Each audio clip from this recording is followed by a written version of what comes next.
Paramakarana Paudvijana Nitai Gaura Chandra.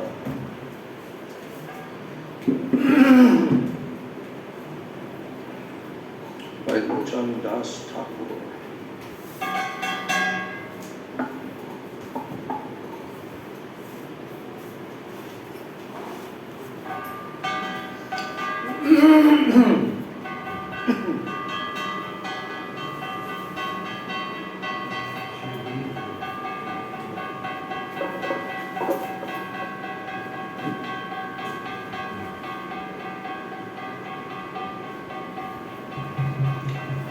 Parama Karuna Pahudvijana Nitai Gaura Chandra.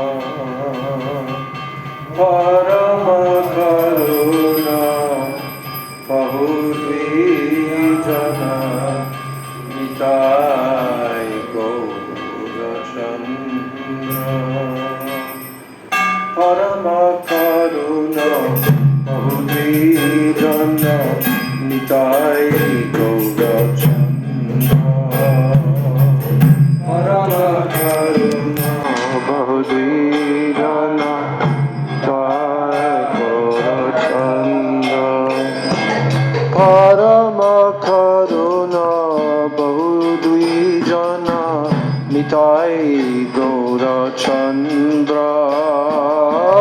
Parama Karuna Pahudvijana Nitai Gaura Chandra. Sabhayavatar Sarashiromani Sabhayavatar Sabhayavatar Sarashiromani Sabhayavatar Sarashiromani Kevalaya Nanda Kanda Kevalaya Nanda Kanda Kevalaya Nanda Kanda Nanda Kanda. Bhajo Bhajo Bhai Chaitanya Nitai Sudridha Vishwasa Kori. Bhajo Bhajo Bhai Chaitanya Nitai Sudridha Vishwasa Kori. Oh Bhajo Bhajo Bhai Chaitanya Nitai Sudridha Vishwasa Kori. Bhajo Bhajo Bhai Chaitanya Nitai Sudridha Vishwasa Kori. Vishaya Charya Sirase Majya Vishaya Charya Vishaya Charya Sirase Majya Vishaya Charya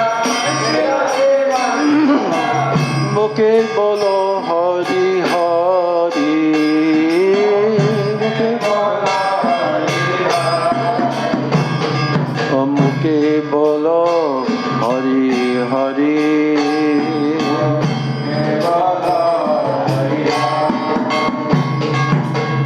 Dekha ore bhai Dekha ore bhai Tribhuvane nai Emona Doyala Data.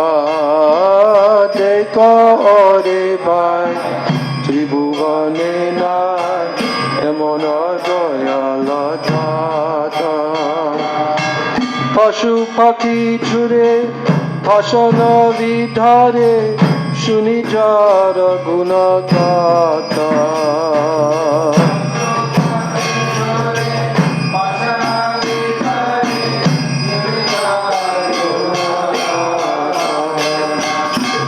Pashu Pakhi Jhure Bhashana Vidhare Shuni Jara Gunagata.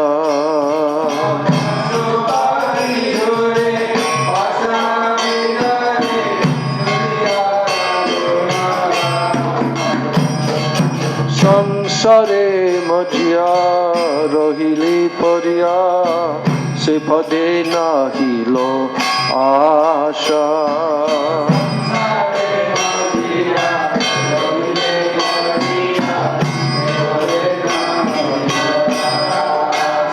ও সংসারে মজিয়া রহিলি পরিয়া সে পদে নাহিল আশা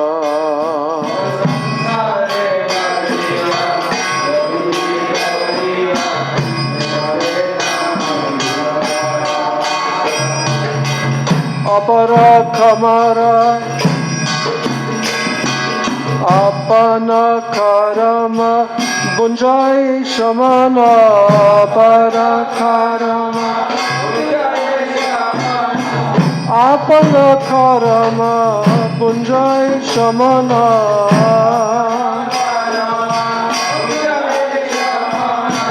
কহে লোচন দাস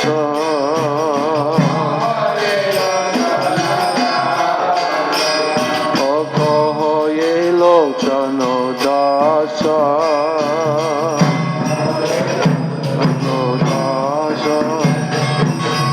পরম করুণা বহু দ্বিজন নিতাই গৌরচন্দ্র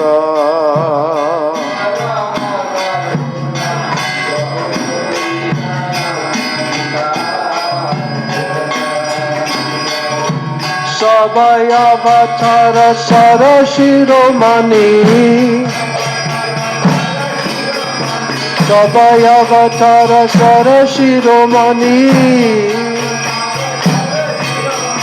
কেবলানন্দ খন্ড কেবলানন্দ খন্ড সবাই অবতার সর শিরোমণি কেবলানন্দ খন্ড কেবলানন্দ খন্ড কেবলানন্দ খন্ড কেবলানন্দ খন্ড জয় নিতাই গৌরঙ্গ জয় নিতাই গৌরঙ্গ নিতাই গৌরঙ্গ জয় নিতাই গৌরঙ্গ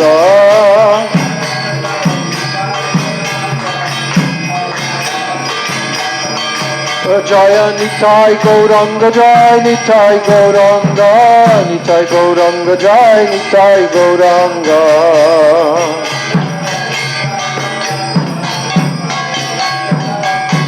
নিতাই গৌর হরি বল হরি বল হরি বল হরি বল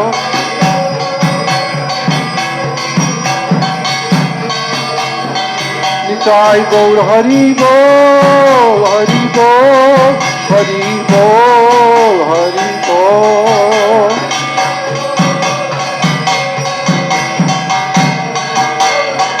নিতাই গৌরঙ্গ নিতাই গৌরঙ্গ নিতাই গৌরঙ্গ নিতাই গৌরঙ্গ নিতাই নিতাই নিতাই গৌরঙ্গ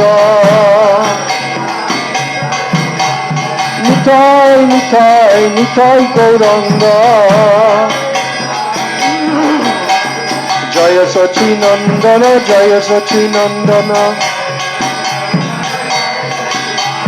জয় সচিনন্দন জয় সচিনন্দন ও জয় সচিনন্দন জয় গৌর হরি জয় সচিনন্দন জয় গৌর হরি ও হরে কৃষ্ণ কৃষ্ণ কৃষ্ণ হরে হরে হরে রাম রাম রাম হরে হরে ও হরে Krishna Krishna Krishna Hare Hare Hare Ram Ram Ram Hare Hare Hare Krishna Krishna Krishna Hare Hare Hare Ram Ram Ram Hare Hare Hare Krishna Krishna Krishna Hare Hare Hare Rama, Rama Rama, Hare Hare. Hare Krishna, Krishna Krishna, Hare Hare. Hare Rama, Rama Rama, Hare Hare.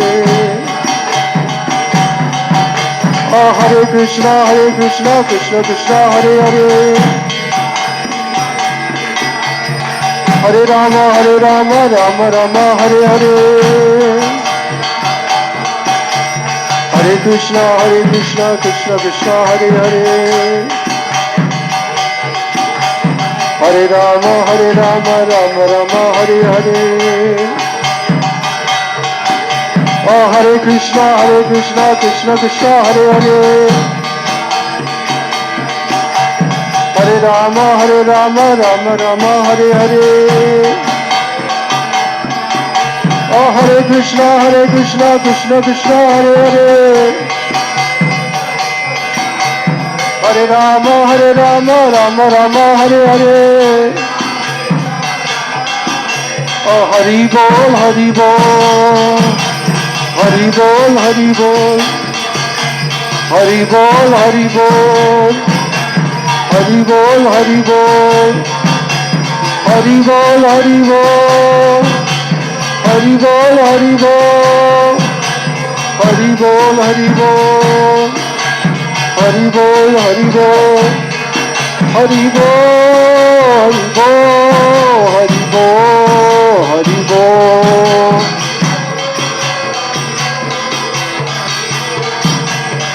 Nitai Gaur Hari Bol, Hari Bol, Hari Bol, Hari Bol.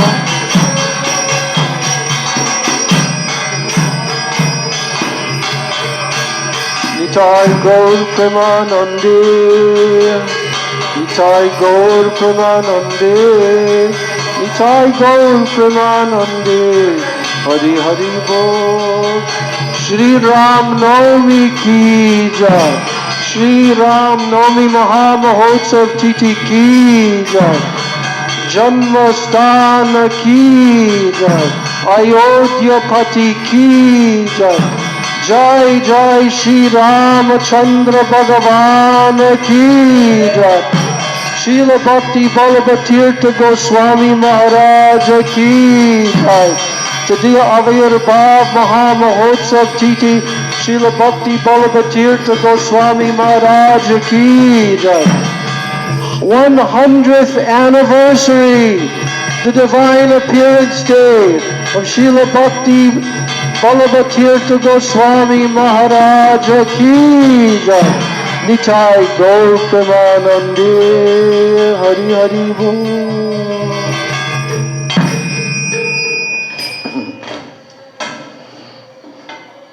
So we have to sing some Ram Kirtan. And I think the person who should do that has arrived. So you can take the microphone over there. Maharaj, is there time to sing the Ram-Rashtakam? I can send it in your WhatsApp. I think we'll do that later. Which kirtan? You loaded some kirtans. You already sent out? Didn't you send out? Yeah. I didn't get a chance to look at it actually. Yeah. I was reading the Bhagavatam, Ramchandra's chapters. Yeah. What are those kirtans? One was like a small one that Krishna would sing all the time, like in Mahamantra. Sita Ram, Sita Ram, Sita Ram, Kahiye. Yeah, okay. So Manjari teaches how to sing that. Like she made a YouTube video. Okay. And then there's also what you hear in the all the time. Oh Mangala Bhavana, Mangala Hari.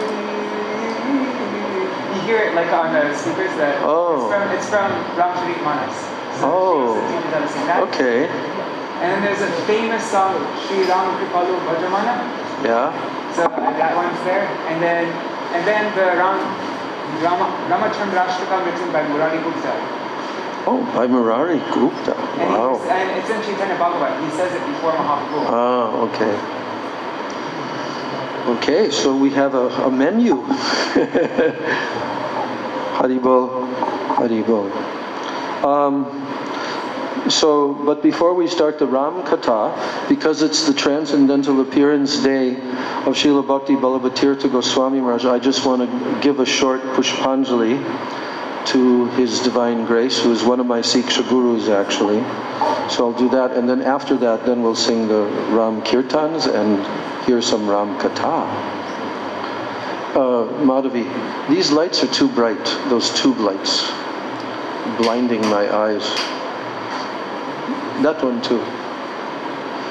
We should put light bulbs in those two sockets. And you should turn on that light. Does that light turn on? That light bulb there? Light bulb, there we go. Okay.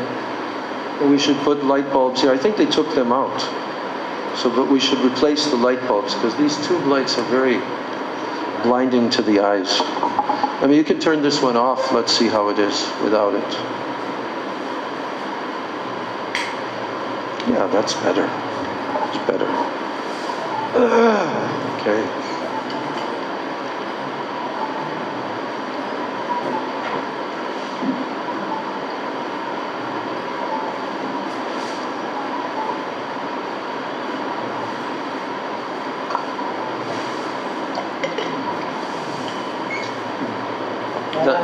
That from Thakurji? Which one? Okay. Thank you.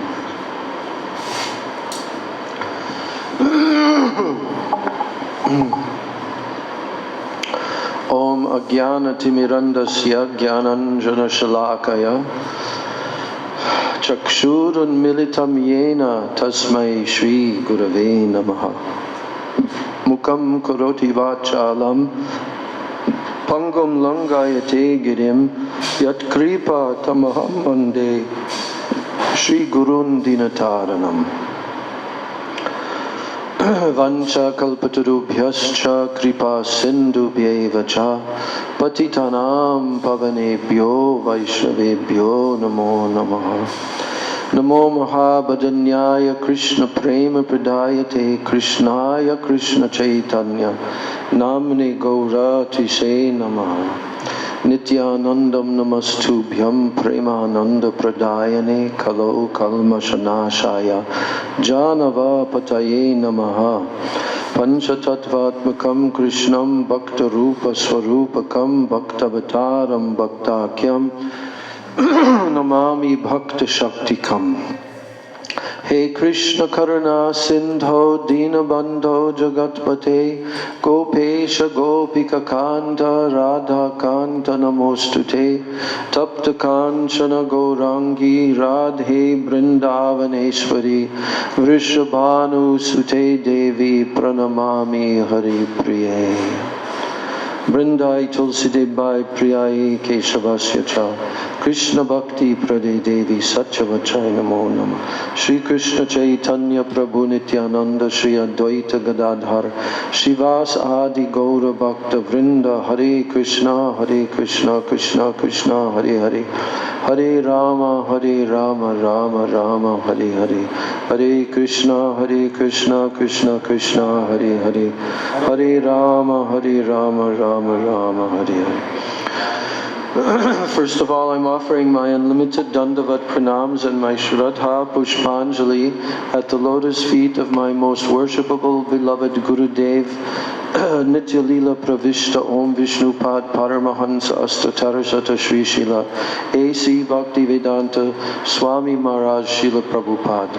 Then I'm offering my same unlimited Dandavat Pranams and my Shraddha Pushpanjali at the lotus feet of my most worshipable beloved Siksha Gurudevs, Nitya Leela Pravishta Om Vishnupad Paramahansa Astatarasata Sri Srila Bhakti Rakshak Sridhar Goswami Maharaj and Nitya Leela Pravishta Om Vishnupad Paramahansa Astatarasata Sri Srila Bhakti Vedanta Narayan Goswami Maharaj. And on this blessed appearance day, 100th anniversary of Nitya Lila Pravishta Om Vishnupad Paramahansa Ashtatarasata Sri Srila Bhakti Balabhatirtha Goswami Maharaj, who is also one of my Siksha Gurus. I offer my unlimited Dandavat Pranams at his divine lotus feet. And I pray for his causeless mercy that I can speak a few words in his glorification. And my Dandavat Pranams to all of my Sri Sri Rupa Nuga Guru Varga, and my Dandavat Pranams to all the Vaishnavas and to all the Vaishnavis. So Srila Bhakti Balabhatirtha Maharaj, I mentioned just now, he's one of my worshipable Siksha Gurus. And I had very special encounters with him in the years that he was traveling outside of India particularly, and in a number of locations. So I want to mention that. How many of you had the personal darshan of Srila Bhakti Balabhatirtha Maharaj? Any of you had his darshan? Your kids? Any of your kids had his darshan? No. Oh. Which year did he depart? I forget which year it was. I don't know. It was at least like 2014, 2015, something like that. Yeah. Oh, actually, no. 2016. Yeah, I think so. Because I was in Puri, Jagannath Puri, with Srila Bhaktivigyan Bharati Maharaj, and there had been some mention there that Srila Bhakti Balabhatirtha Maharaj still was on the planet, but he was in internal state. When did you see him? Early 2000s. Early 2000. Did you see him here where did you see him? In Mayapur. Acha. Did you ever see him in the West when he came? No. Okay. Okay. You saw him, Bhapadev? No. Oh. Maharaj saw him. Right. He did come to Badger, but I didn't see him there. So what I'll do is I'll kind of tell chronologically about my encounters with His Divine Grace. So when our Gurudev, Srila Bhaktivedanta Narayan Goswami Maharaj, when he began to come to the West in 1996, right? Then the following year, after his first tour, and then after his tour in Malaysia and Australia and all those Southeast Asian countries, so then he came on his second tour to America, and he came to Badger and West Coast and a number of locations in the United States that year. But I'm pretty sure that was the first year when Srila Bhakti Balabhatirtha Maharaj also came to the West. And actually although I had kind of seen him from a distance in Vamshivat, in Vrindavan, when he was there during Kartik with a big group, in that small compound, and I was thinking, oh, who is this? I didn't know actually who he is. And then when I was there in San Francisco in '97, this was after our Gurudev's tour was completed, then I got the news that this great Vaishnav personality was going to be coming to San Francisco, to the place of Ramdas. He has his big press there in San Francisco, printing company. What's it called? Mandala? No, there's another name, Palace Press. I think that's what it was called, Palace Press. Mandala Media is a subsidiary of that for printing the spiritual literatures. Yeah, and I remember I was with Srila Das, my godbrother, and a couple of other devotees, and we came there, and then we heard that he's going to be arriving downstairs, and then he'll walk up the stairs to the special temple room that was in Ram Das's building. He actually had a nice temple room there. And so we were waiting on the sidewalk, and all of a sudden the car pulled up. And out from the front seat with his danda came Srila Bhakti Vallabha Tirtha Maharaj. And so I really didn't know much about him. I might have heard that he's actually the current Acharya of Srila Bhakti Dayata Madhav Goswami Maharaj's branch of the Gaudiya Math. But there's something wrong with the speaker setting. It's whistling. Too much trouble or something like that. So I might have known, but I actually didn't even know at that time very much about Srila Bhakti Dayata Madhav Maharaj or the Chaitanya Gaudiya Math branch and all of that. But anyway, now I'm witnessing the Acharya, who's obviously a very exalted personality. He had a couple of devotees who were on the tour with him, and they were also accompanying. But when he came out of his car and stood there with his danda, I was blown away actually by his personal countenance. It was so deep and so grave, you know. And so we all went up the stairs and we went into that temple room. What I do remember is at that time, on that day, I believe that it was the Rath Yatra day in Jagannath Puri, but he was in the West, a little bit softer voice, not so loud. That it was the Jagannath Puri Rath Yatra day, the Rath Yatra day. So Srila Tirtha Maharaj also gave some katha, but what really astonished me was the kirtan that he led after that. And that's the first time I was in his presence with kirtan. And that kirtan was so mind-blowingly powerful. And his voice was booming also. And there was a certain style, because I heard his kirtan many times again after that. Not only that, but I accompanied him in Russia on the streets of St. Petersburg in a Maha Samkirtan barefoot on the main streets of Russia. That's another segment of my story. So, you know, he had this kirtan style where he would kind of raise the octave slightly, a little bit more, like that, you know. Boom! And then he would come back down again and do it again. And then there would be this section where, how does it go? You know. Jai Dao, Jai Dao. Yeah. Jai Dao. What is the literal meaning of Jai Dao? Does that mean I am giving my Jai? Or what is the literal meaning? Or all glories to you I give, because Dao means to give. Yeah, but Dao is like you give. Like it's ordinary. Oh, okay. Give Jai. Okay. I was thinking about that the other day, that we hear it all the time, but I don't technically know exactly what is being told there. So now that makes perfect sense. Give Jai. It's like Ki Jai. Ki Jai. Like that. Jai Dao. But give.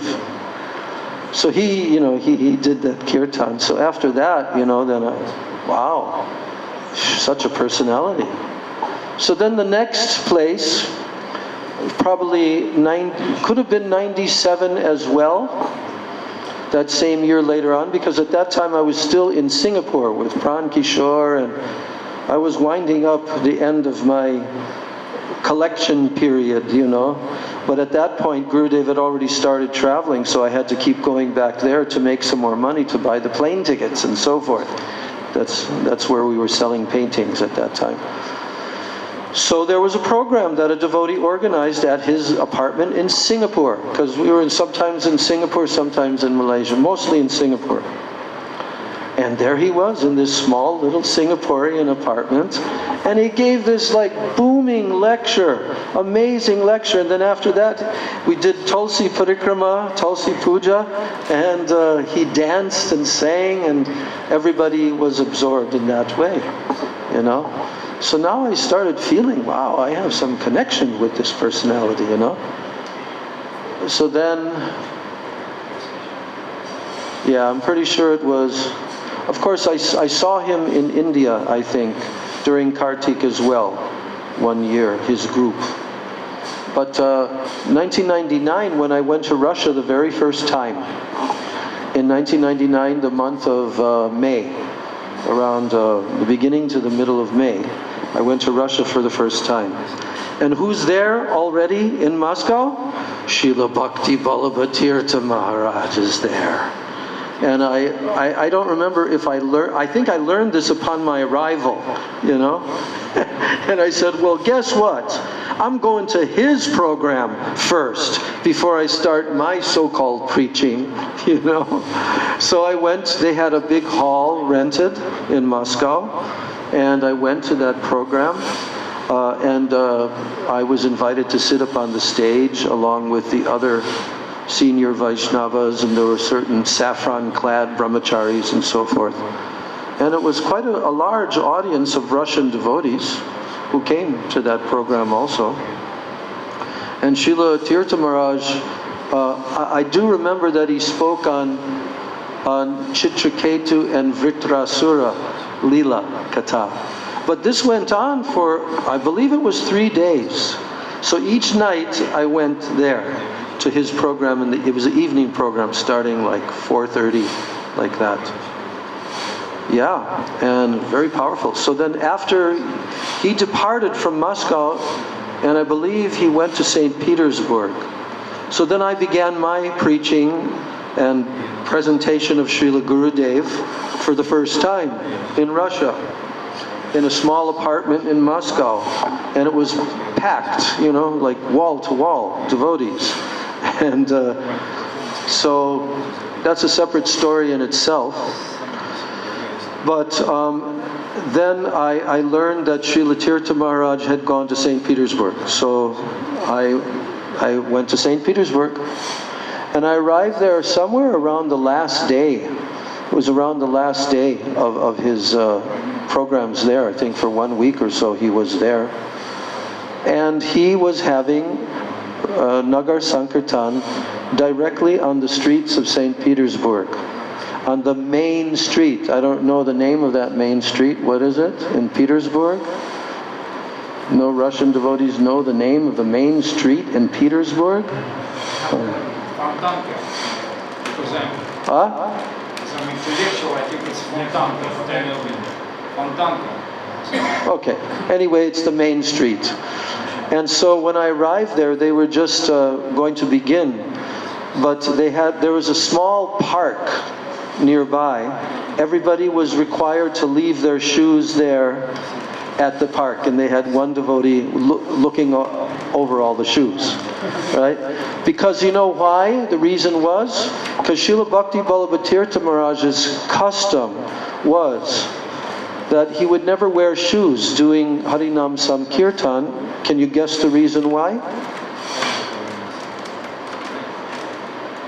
Because he said that the Yuga Dharma in the Kali Yuga is Harinam Samkirtan. And therefore, it's the process of worship of the Lord, like Archan. To worship the Lord, you worship Him by Harinam Samkirtan. You cannot wear feet on the altar, or you cannot, you cannot wear shoes on your feet on the altar during Harinam Samkirtan. So luckily it was summertime. It was summertime, so it wasn't cold. And there we went on and he led the entire 1 hour kirtan, at least 1 hour. I shared a video of that kirtan on my Facebook page. Acha. Yeah. When? Recently? Just yesterday. Oh, okay. So it's on my Facebook. Okay. I shared some of that. Oh, good. We'll check it out. Yeah. Okay, so then, after that kirtan, I think he didn't have any program.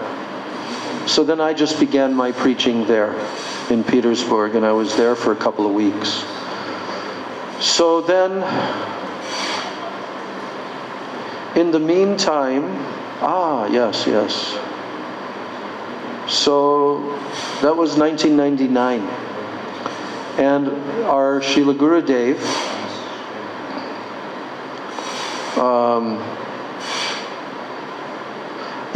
so my translator, which was Ananta Krishna at that time, we both decided that we would go to England and to Holland and join Srila Gurudev's European stop, 2 stops in Europe on his tour. And my objective in going there, one of my objectives was to try and see if I could somehow or other convince Gurudev to come to Russia, from there, rather than going back to India. But at that time, I had no idea of all of the logistics and everything of putting on a festival and what it would take and all of that, like that. But Gurudev was not ready to come because he had a certain schedule. And so then after that festival, I went to Bristol, and I was there with Raghunath Bhatta and his wife, and I was there for, 2 or 3 weeks there before we returned back to Moscow and continued with our Russian tour. And during that time, I learned that Bhakti Ballabha Tirtha Maharaj was down in London. And he was at one wealthy Indian man's house. And I decided to just zoom down to there. So I got on a bus and got down to that location. Somehow or other, I had information. And then I spent 3 days with him there in that house. And for all of those 3 days, from the morning till the evening, he was non-stop preaching. Non-stop preaching. I mean, he had classes, then he had engagements, and, we even went, where we went one of those days? We went out to the original Gaudiya Mutt in London that was started just after the first preachers there went to preach, It was like a 3-story house, quite a big house. And we went there, we saw the temple room and everything. I don't remember if maybe he spoke some short katha there. And also, we went to an Indian Hindu temple there near London. And he was, of course, invited and welcomed. But, as they do in those temples, they only allot 20 minutes to a speaker because they have their schedule, So, it's like a typical Hindu. They have no idea who this Swami is and how great of a preacher he is, and they allot 20 minutes. Like the person introducing said, yes, now we will hear from Bhakti Ballabha Tirtha Goswami Maharaj, like that, So then Tirtha Maharaj takes the microphone, and the first thing he said is, what can I speak in 20 minutes? But this is what they've given to me, so I will make my attempt.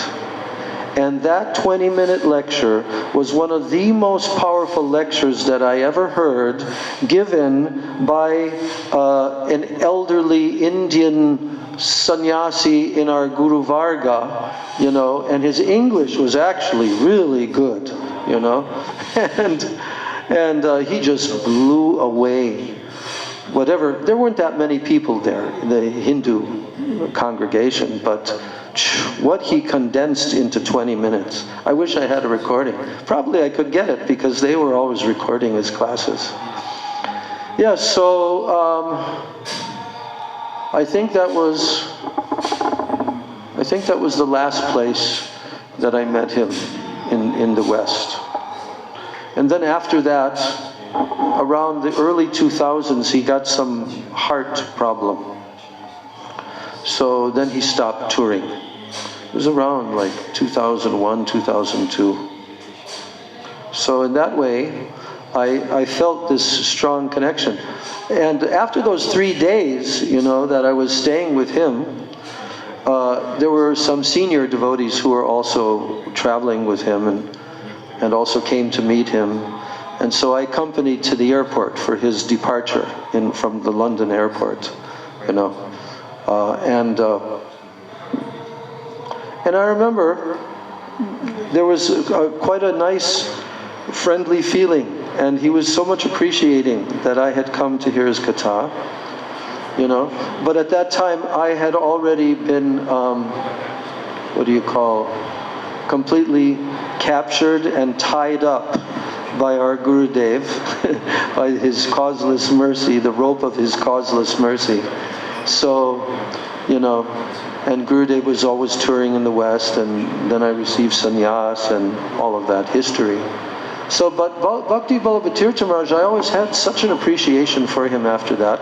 And sometimes in the beginning of the Navadvip Parikrama, when Gurudev was still coming with us in the early 2000s, mid-2000s, then they would stop on the first day of Navadvip Parikrama coming to Mayapur, and they would stop at the Chaitanya Gaudiya Math, and usually Bhakti Ballabhatirtha Maharaj would sit up on the stage next to Gurudev and speak something, and Gurudev would also speak something. He would garland Gurudev, Gurudev would garland him like that.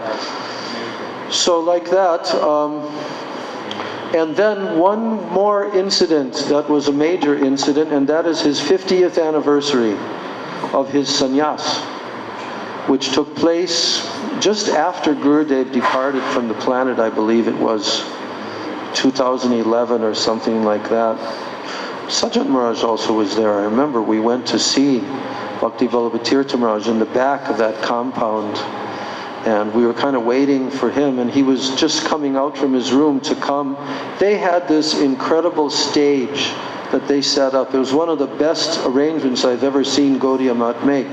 They have a really qualified persons, because I've seen since that time also, and they're very good at setting up pandals and all of that.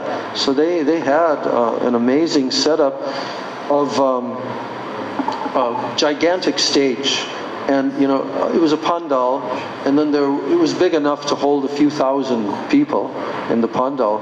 But then up on the stage, they had one section for all the brahmacharis, one section for the sannyasis, and there was at least 100 or so of brahmacharis, sannyasis, like that. And then up on the stage, they had big chairs that were kind of like you would see at weddings, where the bride or the groom are sitting on like a big chair, and they had for the acharyas of the different Gaudiya Maths. And even Jayapataka Maharaj came that time. He had already had his stroke, so he wasn't able to speak so clearly. So that was a major event. Anyway, as he was coming out from his quarters, we met him just before he came to the doorway to leave. And there was like 3 or 4 of us sannyasis from Srila Narayan Maharaj and Prabhupada disciples.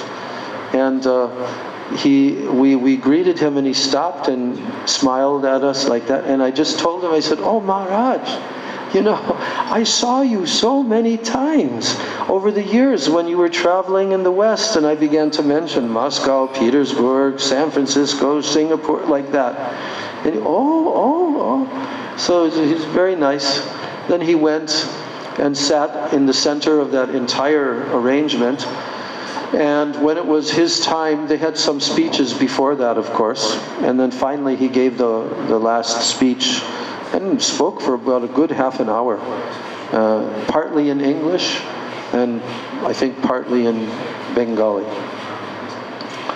So those are my memories of Srila Bhakti Ballabhatirtha Maharaj, of my personal meetings with him and my personal exchanges with him. And, now I'm so happy to see that his samadhi is joined with his Guru Maharaj's samadhi in that one big, huge lotus flower-shaped structure. And I think they're going to have the grand opening soon, or did they already have it? No. On Rath Yatra. Oh, okay. Yeah.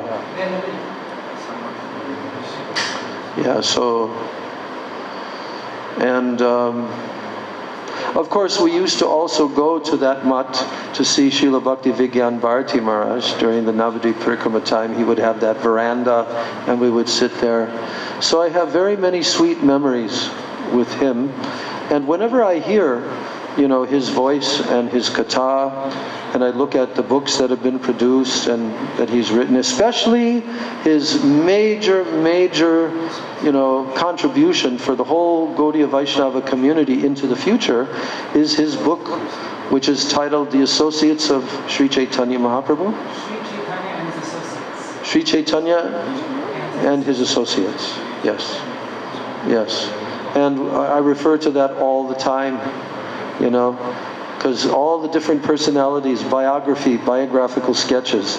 So when you combine that together with Srila Bhakti Vigyan Bharati Maharaj's My Beloved Master's book, and of course his other books about his own Guru Maharaj, then you have quite an amazing, wonderful array of biographies, and from this we can understand the elevated position of many exalted personalities who were the personal direct disciples of Srila Bhaktisiddhanta Saraswati Thakur.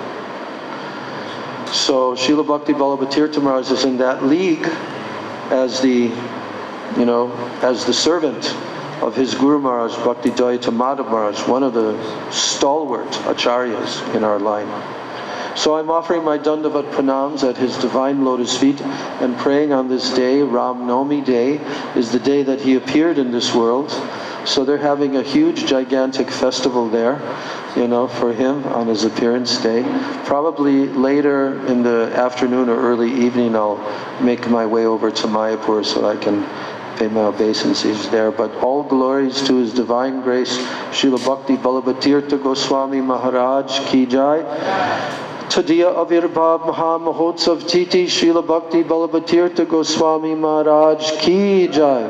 Acharya Sri Chaitanya Gaudiya Mat Srila Bhakti Ballabhatirtha Goswami Maharaj Ki Jai. Nitai Gaur Premanandi. So let's do that kirtan. Which one? That was sent to email, to my email, I think, right? I have it on WhatsApp also. Should I put it into a WhatsApp group? Like, WhatsApp group. Should I just put it in that group? I'm really bad with WhatsApp. I don't. For everybody else, because I think everybody else is on it. Yeah, but I remember you sent it to me. Yes, it's in there. You sent it to me. Yeah, where is it? Gaudiya Kirtan, here it is. Gaudiya Kirtan, 4 songs to sing for Sri Ram-navami. And the first one, Sitaram Kahiye.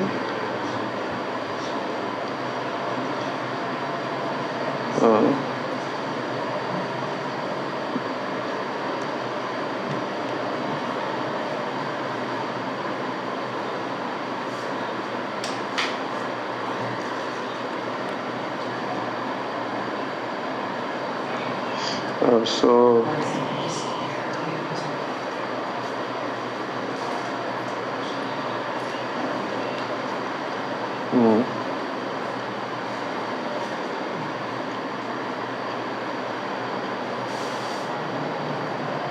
So which one you want to do first? No, that other one where everybody can just sing in response. The simple one that you said Krishnadas used to sing. Sitaram Kahiye, is that what it is? Yes. Yeah, okay.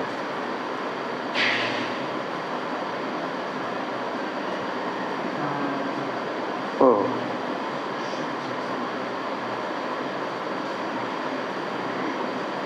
But you don't have the song here. I'm sending it to you also.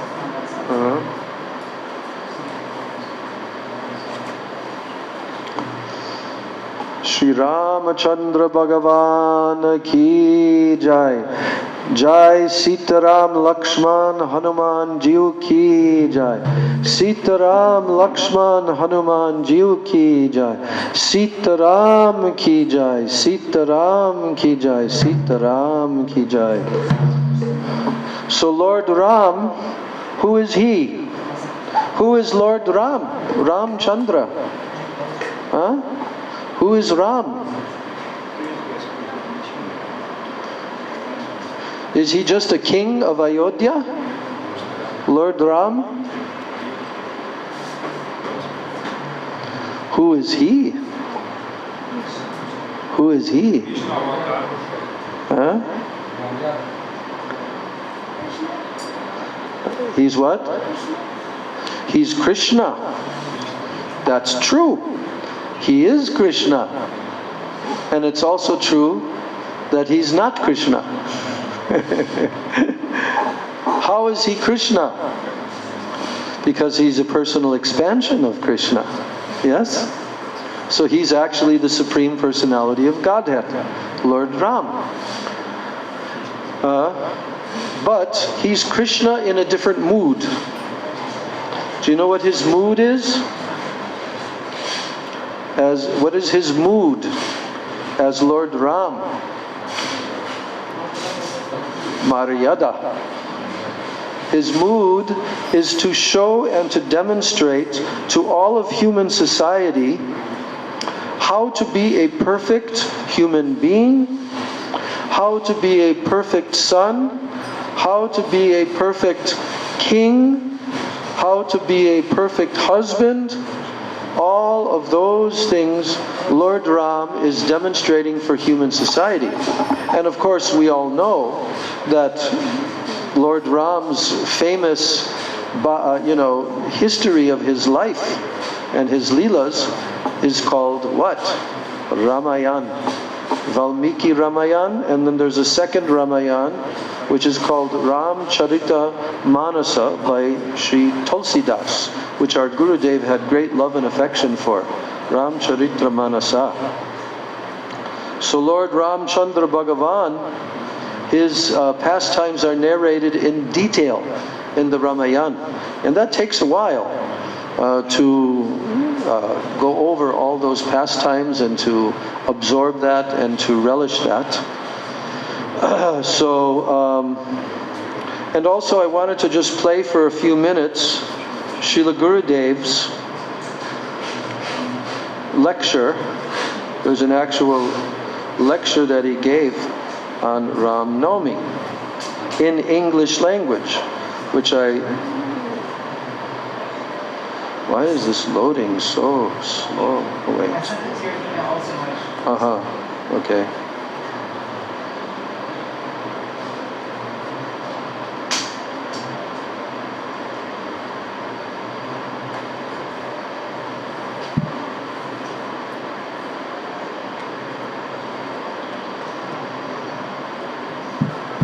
Okay.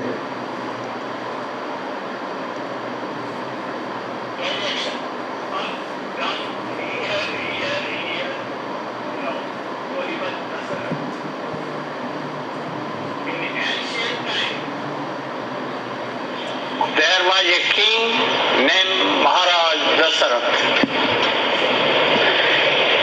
He was very, very strong personality of king. He conquered all kings in south, north, east, west, here and there, everyone. So his name was Dasarath. A chariot going everywhere. So Dasarath. In 10 direction. Up, down, here, So he was Dasarath. He has 360 wives. But he has no child or no son. Now his half life was finished. He was going to be old, but no son. He was very much anxious for this. One day, he went to hunting, and whole day he was running here and there, and it became night. Now he was very hungry and thirsty, and he wanted to take shelter anywhere in the night. So nearby his one friend, King Kaikai, the father of Kaikai mother, was there nearby. So he went there. When he went, then King Kaikai became very happy. And he told his daughter, one very young daughter, very beautiful, that, oh, my daughter, dear daughter Kaikai, you should manage to give, to feed and to give. Take care every day. And you should take care of Maharaj Dasarath, that he will be happy here. Kaikai was really very beautiful and very qualified. She served Maharaj Dasarath in such a way that he became very, very happy. In morning, he went to Maharaj Kaikai, and he was taking his permission that he is going to his kingdom, Ajodhya. But he also told, O king, my brother king, my friend king, I am very happy that your daughter served me in such a way that I am so much happy. So I request you that you should marry your daughter to me. Then king began to laugh. Oh, I cannot give my daughter to you for marriage. I know that you have so many queens, but I want that I will give my daughter to any king in the condition that the son by the womb of my daughter will be king. Then I can give. Otherwise not. Hearing this, Maharaj Dasarath began to laugh and told, oh my friend, I have 360 queens, but I have no son. So if your daughter will give son, automatically he will be my successor king. So don't worry for this. I will be very lucky that if a son I will have from this Kaikai. Then King Kaikai gave marriage to her daughter to Maharaj Dasarath, and Dasarath, taking with that Kaikai, he returned back to Ajodhya. After some time, demi-goddesses called Maharaj Dasarath that he was very powerful, very strong. We want to make you the Senapati, Pradhan. Commander-in-chief. Commander-in-chief. Commander-in-chief of our army, and you should defeat demons. Then Maharaj Dasarath went to heaven And there Kaikeyi also went with him. And there he became the commander-in-chief of that army and began to fight with them. One day he was fighting and Kaikeyi was charioteer. He was very, very brave, powerful. She was a charioteer. And then in the meantime, the axle of the chariot broken. And at that time, Kaikeyi jumped up from chariot, hold it up, and took the chariot on his hand. And Maharaj Dasrath defeated them. After battle, Maharaj Dasrath was very, very much happy. Oh, you have saved me, and for you I have won the battle. You should have asked 2 boons. I will want to fulfill your desire. Kaikeyi told her, I am your wife. It was my duty to serve you like this. I have done. No need of boon. But again and again Maharaj Dasrath told, oh, you must have 2 boons. You my charioteer, and second you lifted the chariot. So 2 boons. Then she told, oh, when any time will come, on proper time, I will ask this boon, or keep it as a deposit, my deposit money. After that,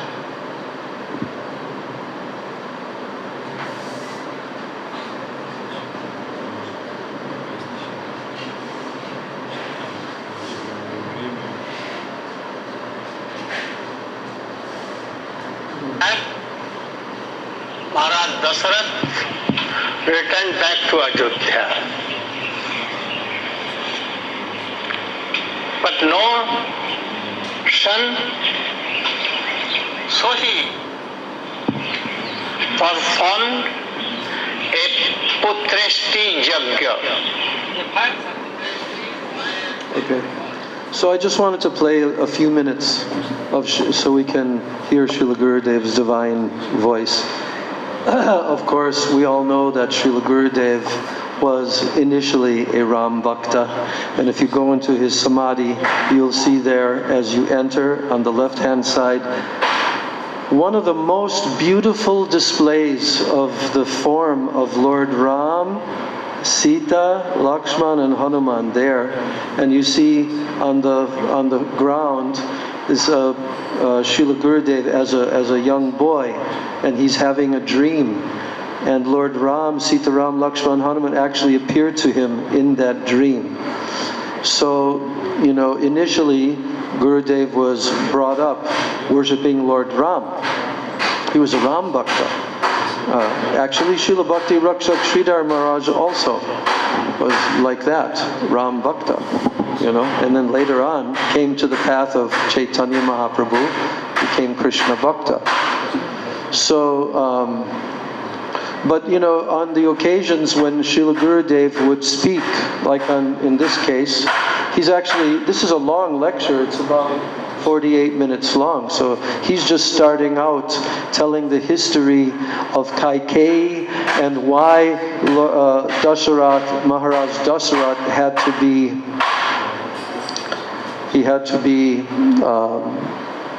obedient, how he had to keep his promise to her. And the whole Ramayana would not have happened unless these incidences took place. But one thing that we know about Kaikeyi, which Gurudev told us, and I don't know if it's in the Ramcharitamānasa or where the reference of this is, but Srila Gurudev told that most people, they hate Kaikeyi. Why? because Kaikeyi is the one who disrupted everything by taking the boon from Dasarath at the very time, the day before Lord Ram was to be inaugurated as the king, as the eldest son, and to be inaugurated as the king. The very day before that. And then she pulled her card. Okay, now it's time. And then she informed that, no, my son Bharat, he should be the king. And this was promised also before my father gave me to you as your wife. So in this way, Gurudev is setting the stage, what we just heard, for this, for the beginning, the whole background story of the Ramayana, and how Lord Ram had to go to the forest for 14 years, like this. Anyway,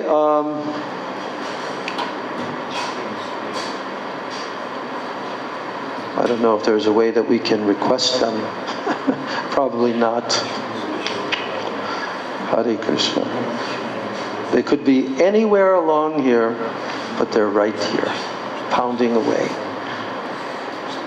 Okay, so, but one thing that Gurudev told about Kaikeyi is that, yes, she was like favorite, really. She was favorite wife of Maharaj Dasarath, and we heard how she saved him by being the charioteer on the battlefield, and also lifted up the chariot like this. So he became indebted to her from that. But Srila Gurudev says that prior to this, when Lord Ram was very small, and he was just a very sweet little boy, and Kaikeyi actually, Gurudev told that she practically was the most loving and affectionate, even practically more so than his own mother Kaushalya. Kaikeyi had a very special love and affection for this little boy Ram.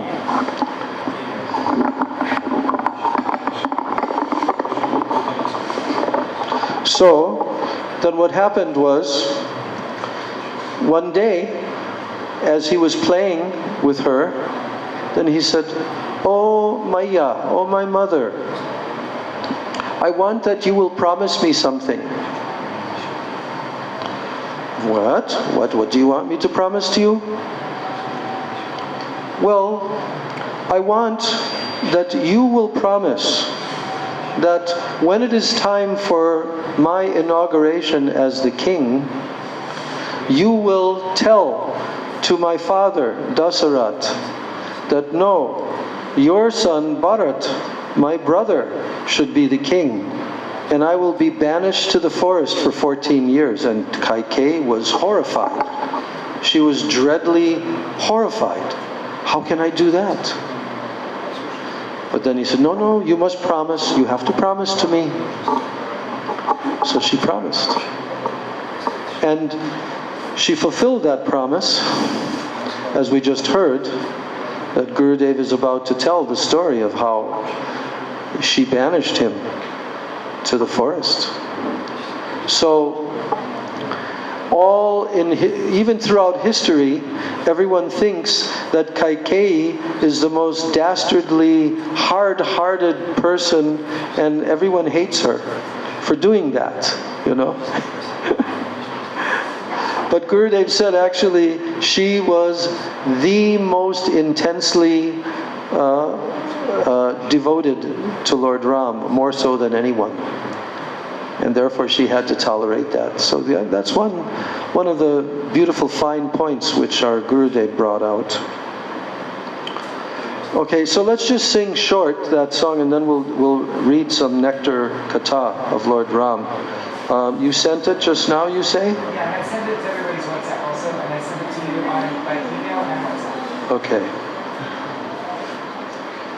All right. So let's sing that song. It's only 3 verses, right? Yes. These 3 verses of Sitaram, Sitaram, Sitaram Kahiye Here's the translation. Say Sitaram, Sitaram, Sitaram, and live happily in whatever manner Lord Ram places you. Let Ram's name be on your tongue, his work in your hands. You are not alone, dear one. Ram is with you. Bear the loss and the gain, knowing that all is the law of providence. Yes. So that's the song that we'll sing first. Okay. Sitaram, Sitaram, Sitaram kahiye, Sitaram, Sitaram, Sitaram kahiye. Sitaram, Sitaram, Sitaram kahiye, Sitaram, Sitaram, Sitaram kahiye. चाहे बेटी राखे राम, चाहे बेटी रहिए, चाहे विधि राखे राम, चाहे विधि रहिए, चाहे विधि राखे राम, चाहे विधि रहिए, चाहे विधि राखे राम, चाहे विधि रहिए। मौका में हो राम नाम, राम से बहाने, तू अकेला नहीं प्यारे, राम तेरे साथ में। मौका में हो राम नाम, राम से बहात में, तू अकेला नहीं प्यारे, राम तेरे साथ है। विधि का विधान जाना, हानि लाभ सही है, चाहे विधि राखे राम, ताहे विधि रहिए। विधि का विधान जान, हानि लाभ सही है, चाहे विधि राखे राम, ताहे विधि रहिए। हो सीताराम, सीताराम, सीताराम कहिए, सीताराम, सीताराम, सीताराम कहिए, चाहे विधि राखे राम, ताहे विधि रहिए, चाहे विधि राखे राम, ताहे विधि रहिए। हो रघुपति राघव राज राम, पतित पावन सीताराम। रघुपति राघव राज राम, पतित पावन सीताराम। सीताराम जय सीताराम, सीताराम जय सीताराम। सीताराम, सीताराम, सीताराम जय सीताराम। सीताराम, सीताराम, सीताराम लक्ष्मण हनुमान। सीताराम, सीताराम, सीताराम लक्ष्मण हनुमान। हो रघुपति राघव राज राम, पतित पावन सीताराम। रघुपति राघव राजा राम, पतित पावन सीताराम। हरे कृष्ण कृष्ण कृष्ण हरे हरे, हरे राम राम राम हरे हरे। हरे कृष्ण कृष्ण कृष्ण हरे हरे, हरे राम राम राम हरे हरे। हरे कृष्ण कृष्ण कृष्ण हरे हरे, हरे Ram Rama, Rama, Rama, Hare Hare, Hare Krishna, Krishna, Krishna Krishna, Hare Hare, Hare Rama, Hare Rama, Rama Rama, Hare Hare. Hare Krishna, Krishna Krishna, Hare Hare, Hare Ram, Ram Ram, Hare Hare, Hare Krishna, Krishna Krishna, Hare Hare, Hare Ram, Ram Ram, Hare Hare. Krishna, Krishna Krishna, Hare Hare, Hare Ram, Ram Ram, Hare Hare, Hare Krishna, Krishna Krishna, Hare Hare, Hare Ram, Ram Ram, Hare Jai Ramachandra, Jai Ramachandra, Ramachandra, Jai Ramachandra, Jai Ramachandra, Jai Ramachandra, Ramachandra, Jaya Ramachandra, Jai Sita Ram Lakshman Hanuman, Sita Ram Lakshman Hanuman, Jai Sita Ram, Jai Lakshman. Nitai Gaur Hari Bol, Hari Bol, Hari Bol, Nitai Gaur Hari Bol, Nitai Gaur Hari Bol, Hari Bol, Hari Bol, Hari Nitai Gaur Hari Bol, Hari Bol, Hari Bol, Hari Bol, Nitai Gaur Hari Bol, Hari Bol, Hari Bol, Hari Bol.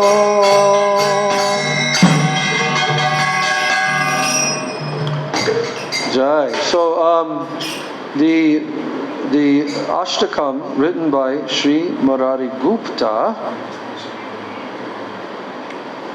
is also, you sent a link for it, or is this? Yes. Chaitanya Bhagavat.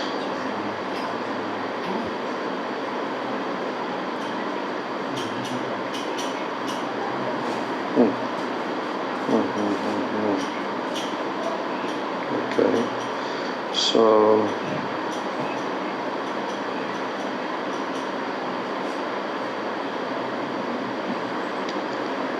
you know the melody? Yeah, it's same like Lalita Ashtakam. Na na na na na na na na. Okay. Is there? Because I'm just reading this in the WhatsApp, but you sent the link to it. Oh, it's underneath that. No, that's not. Okay, I'm just trying to find a place that is easiest to read from. No, you don't look at the. You can ignore the links. I just forwarded a message. Okay. Underneath the links, it's there. Okay. Okay, so let's sing the Ashtakam, and we'll read the translation after each verse. Okay? Rajat Kirita Mani Diti Pitasham Udyar Brihaspati Kavi Pratime Vahantam Tve Kundalenkarahitendu Samana Vaktra Ramam Jagatraya Gurum Satatam Bhajami. The glowing gems in his crown illuminate the 10 directions, while his 2 earrings appear to be Jupiter and Venus rising. Flanking the spotless moon-like orb of his face, I perpetually worship Sri Ramachandra, Guru of the 3 worlds. Ramam Jagatraya Gurum Satatam Bhajami. Okay, next verse. Udyar Vibhakara Marichi Viboditabja Netram subimbadashanachadacarunasam Shubhram shurashmi parinirjita charuhasam Ramam jagatraya gurum satatam bhajami. His eyes are like fresh lotuses blossoming in the rays of the rising sun. His lips are like beautiful bimba fruits. His nose is very charming, and his sweet laughter shames even the soothing rays of the moon. I eternally worship that Sri Ram, the Guru of the three worlds. Hotam kambukantam ajamam bhujatulya rupa Muktavali kanakahara dritam vipantam Vijur balaka kana samyutamam bhutamba Ramam jagatraya gurum satatam bhajami. You can read the translation. His neck, like a conch, displays 3 elegant lions. He is Aja, the unborn, and his complexion is like that of a blue lotus. He is resplendent with his string of pearls and a gold necklace, thus resembling a rain cloud laced by lightning as a flock of cranes soar past. I eternally adore that Ram, the Guru of the three worlds. Uttanahasthatala samsasahasrapatra Panchachadadikasatam pravarangulebi Kurvantya sita kanakajutiyasya sita Parshve stita raghuvaram satatam bhajami. In the palm of Sita Devi's upraised hand rests 1,000-petal lotus, which appears to be clasped by another 5 or 100 more petals, her elegant fingers. Thus her figure, glistening like molten gold, Sita Devi presides to the left of that foremost of Raghus, whom I worship for perpetuity. Sorry.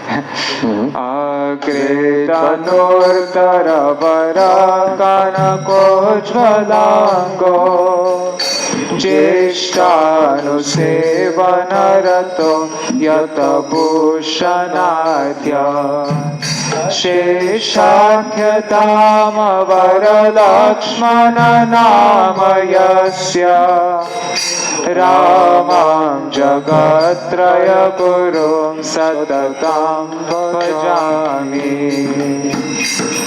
Before Sri Ram is the foremost of archers, who with limbs of blazing golden effulgence is absorbed in carefully serving his elder brother and is adorned with self-restraint. He is the great radiance, Mahajyoti, or supreme abode of Vishnu, renowned as Shesha, and his name is now Lakshman. I eternally worship Sri Ramchandra, the Guru of the three worlds. Yo Raghavendra Kula Sindhu Sudam Shurupo Maricha Rakshasa Subahu Mukhan Nihatya Yagyamra Raksha Kushikan Vaya Punya Rashim Ramam Jagatraya Gurum Satatam Bhajami. He is the greatest of the Raghus and is the nectarine moon rising from the ocean of the Raghu dynasty. By killing Maricha, Subahu, and other demons, he protected Vishvamitra's fire sacrifice. which was the embodiment of his cumulated piety. I constantly worship that Ram, the Guru of the three worlds.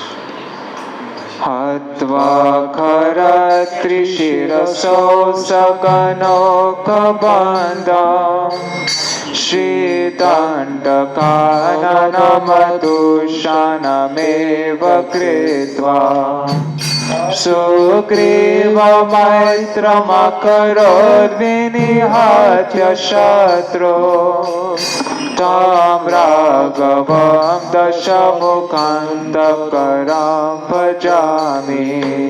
You go. Killing Kara, Trishira, Kabanda, and their companions, he rid the Dandakaranya forest of its filth. Befriending Sugriv, he killed Sugriv's enemy, Bali. I worship that Raghav who put an end to the 10-headed menace, Ravan. Bhangtva pinakamakarod janakatmajaya Vaivahikotsava vidim patibhargavendram Jitva pitur mudamuvahaka kutstavaryam Ramam Jagatraya Gurum Satatam Bhajami. Breaking Shiva's bow, he wed the daughter of Janak amid great festivity. And when confronted by Parshuram on the path back to Ayodhya, he defeated him, thereby delighting his father. I worship that Sri Ram, the Guru of the three universes and the best of the line of Kakutstha.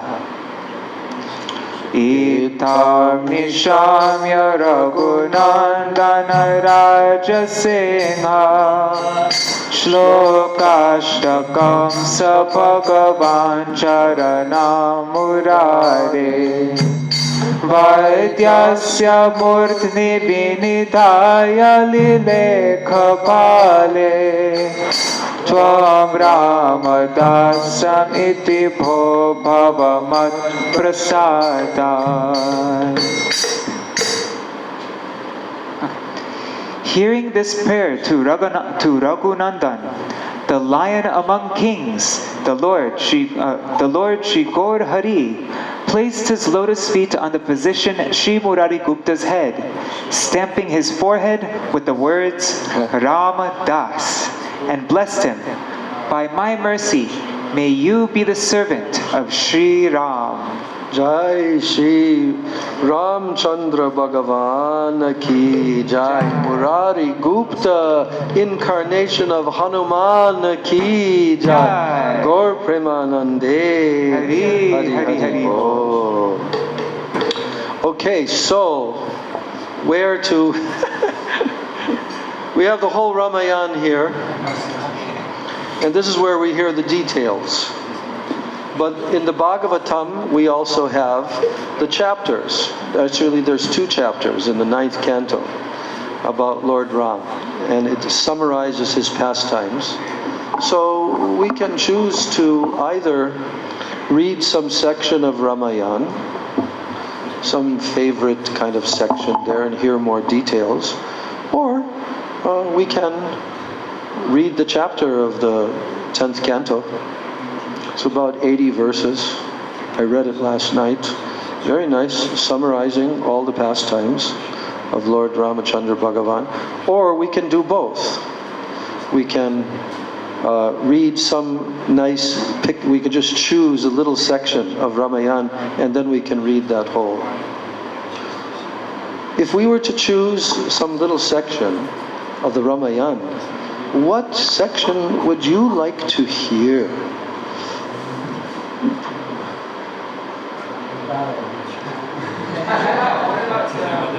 What about birth? Like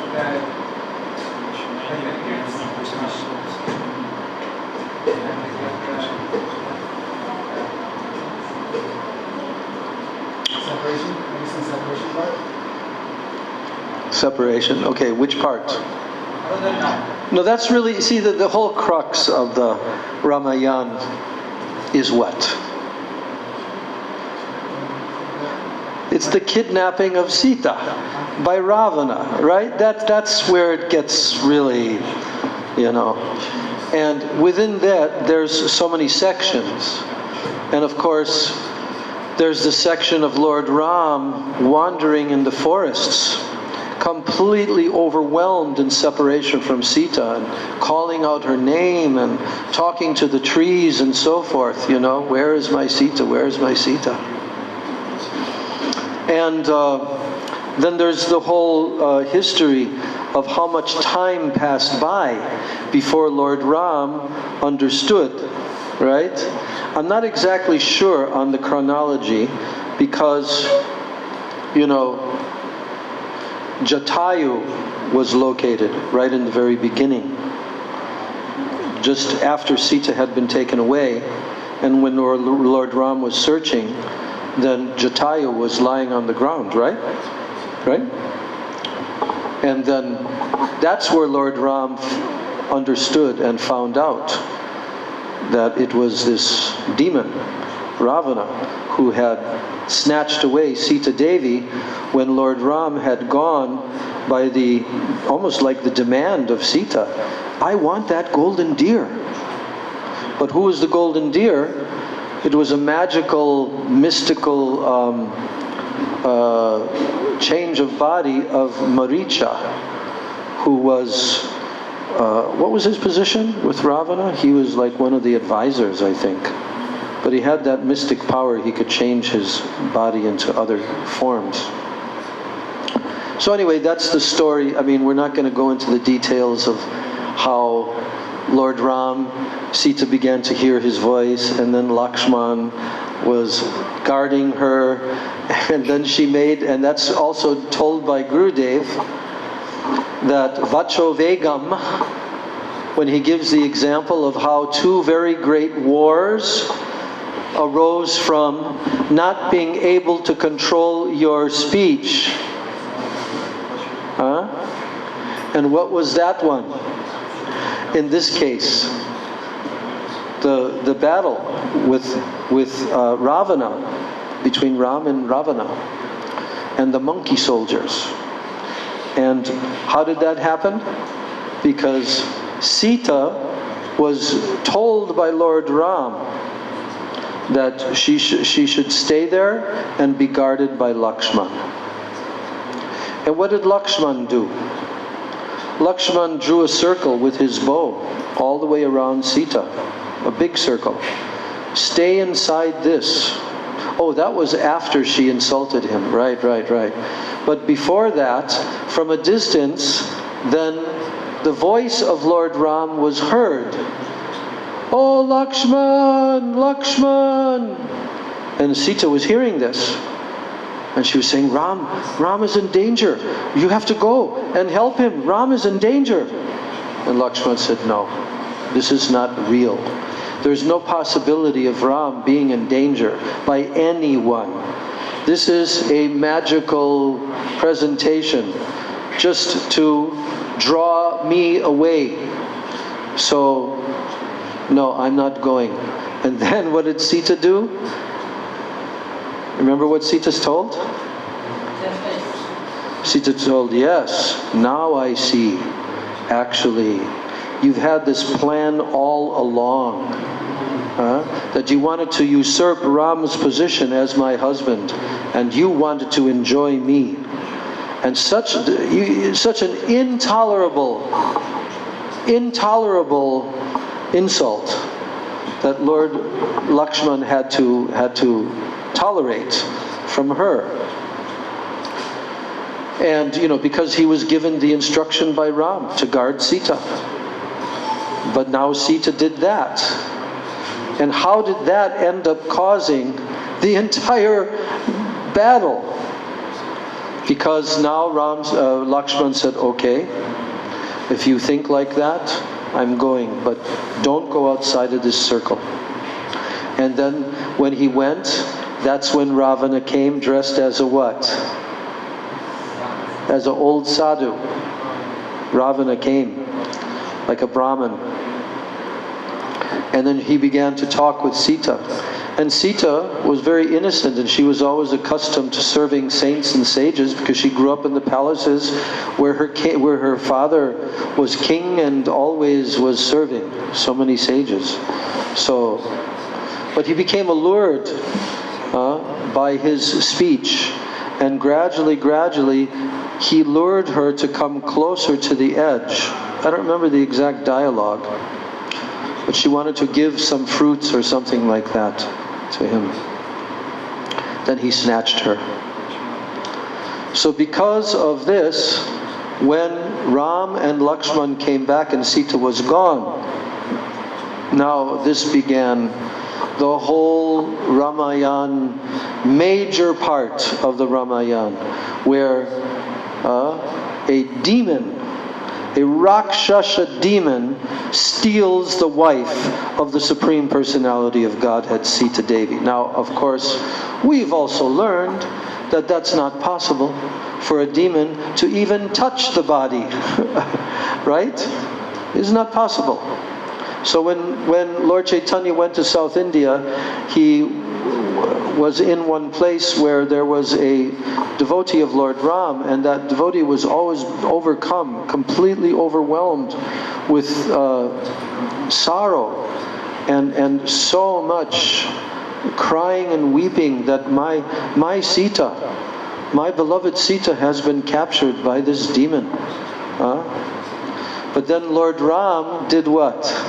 He told him, oh, you know that there is this particular Shastra which Lord Ram had discovered in South India. Forget which. Kurma Purana. And what did it tell? What did it tell, Maharaj? In that Kurma Purana. Yes, that actually the Sita that was supposedly taken outwardly to the vision of everyone was actually a replica, a Maya Sita, created by Maya, right? And so Ravana couldn't, that's impossible for Ravana to be able to steal the actual consort of the Supreme Absolute Truth, Personality of Godhead, Lord Ramchandra Bhagavan. That's impossible, that he can even touch her. But in this case, for the sake of the pastime, another Sita was manifested who he thought is the Sita.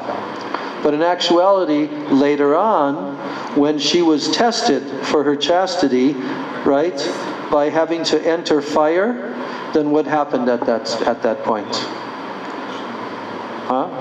The body of that Maya Sita burned in the fire, and out from the fire came Agni Dev carrying the actual Sita, the original Sita, you see. So there are so many pastimes and how Lord Ram began searching and searching everywhere. But when he came upon Jatayu, then he understood that she had been kidnapped by that demon. So then there's also the pastimes of making friendship with the monkeys, and specifically Sugriva, the king of the monkeys, and Hanumanji now appeared in these pastimes. And gradually, they made their journey to the southern tip of India, where they understood. And from there, who jumped across? Hanuman ki jai. So Hanuman, there's a whole pastime about how in his childhood, because he's actually the son of who? Huh? Yeah, but who is he a man of? Yes, Vayu. So he in his childhood, he had gone flying up into the sky. He wanted to touch the sun. But what happened? He got burned. So after that, he wanted to eat the sun. Okay. Okay. So then after that, he kind of came under some illusion that he forgot that he had that mystic power. How did that happen? Yeah? Huh? Talk a little louder. Brahmin what?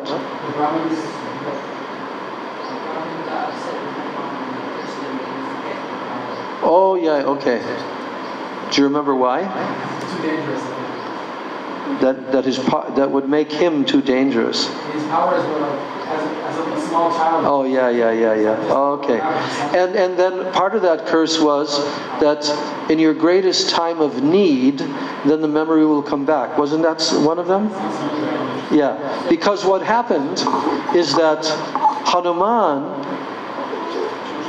he had still not yet remembered that he had that power, right? And then somebody reminded him. Who was it that reminded him? Brother of Jatayu. The brother of Jatayu. The brother of Jatayu, who was also a bird. Yeah, I think, didn't Jambavan have... Jambavan, yes. The bear. Yeah, the bear devotee. King of the bears. Jambavan. Yes. So he reminded him. Was there a special way in which he reminded him? Somehow or other he mentioned that to him. And now Hanuman, he readied himself, he prepared himself to jump all the way across. How many miles is that? You ever heard? 800 miles. To jump all the way across and reach Lanka and locate Sita Devi, right? So there's all kinds of wonderful pastimes that took place as his journey through the air.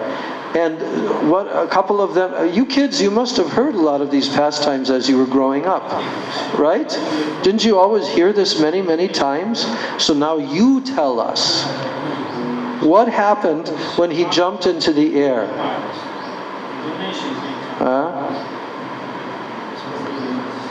Come on, I remember there's a demoness. Your memories are much better than mine about all these details. Huh? Serpent? Talk a little louder because those fans are very loud. Yes.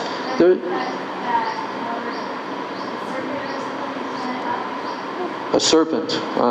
Okay. And there was a demoness, right, that tried to swallow him? And what did he do?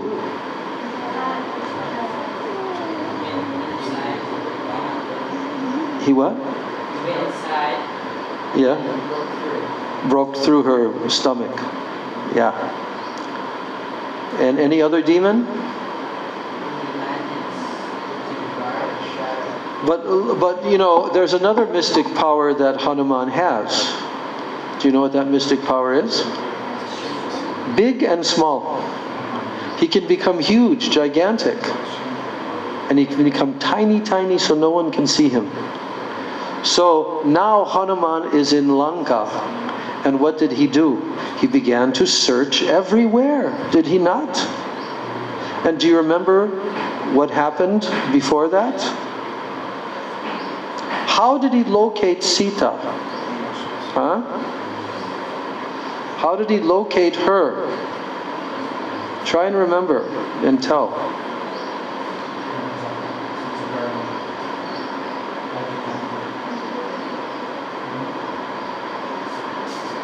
Okay. Okay, I'm going to read this section. It's actually only like... Okay, 261. Here it goes. Ramayan ki jai.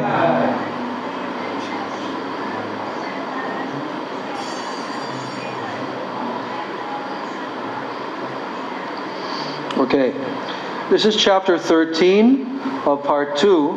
Hanuman leaps to Lanka. Hanuman flew forcefully into the morning sky. Trees, shrubs, and flowers flew behind him in the wind, raised by his movement, like relatives following a dear one setting out on a long journey. Hanuman thought of Ram.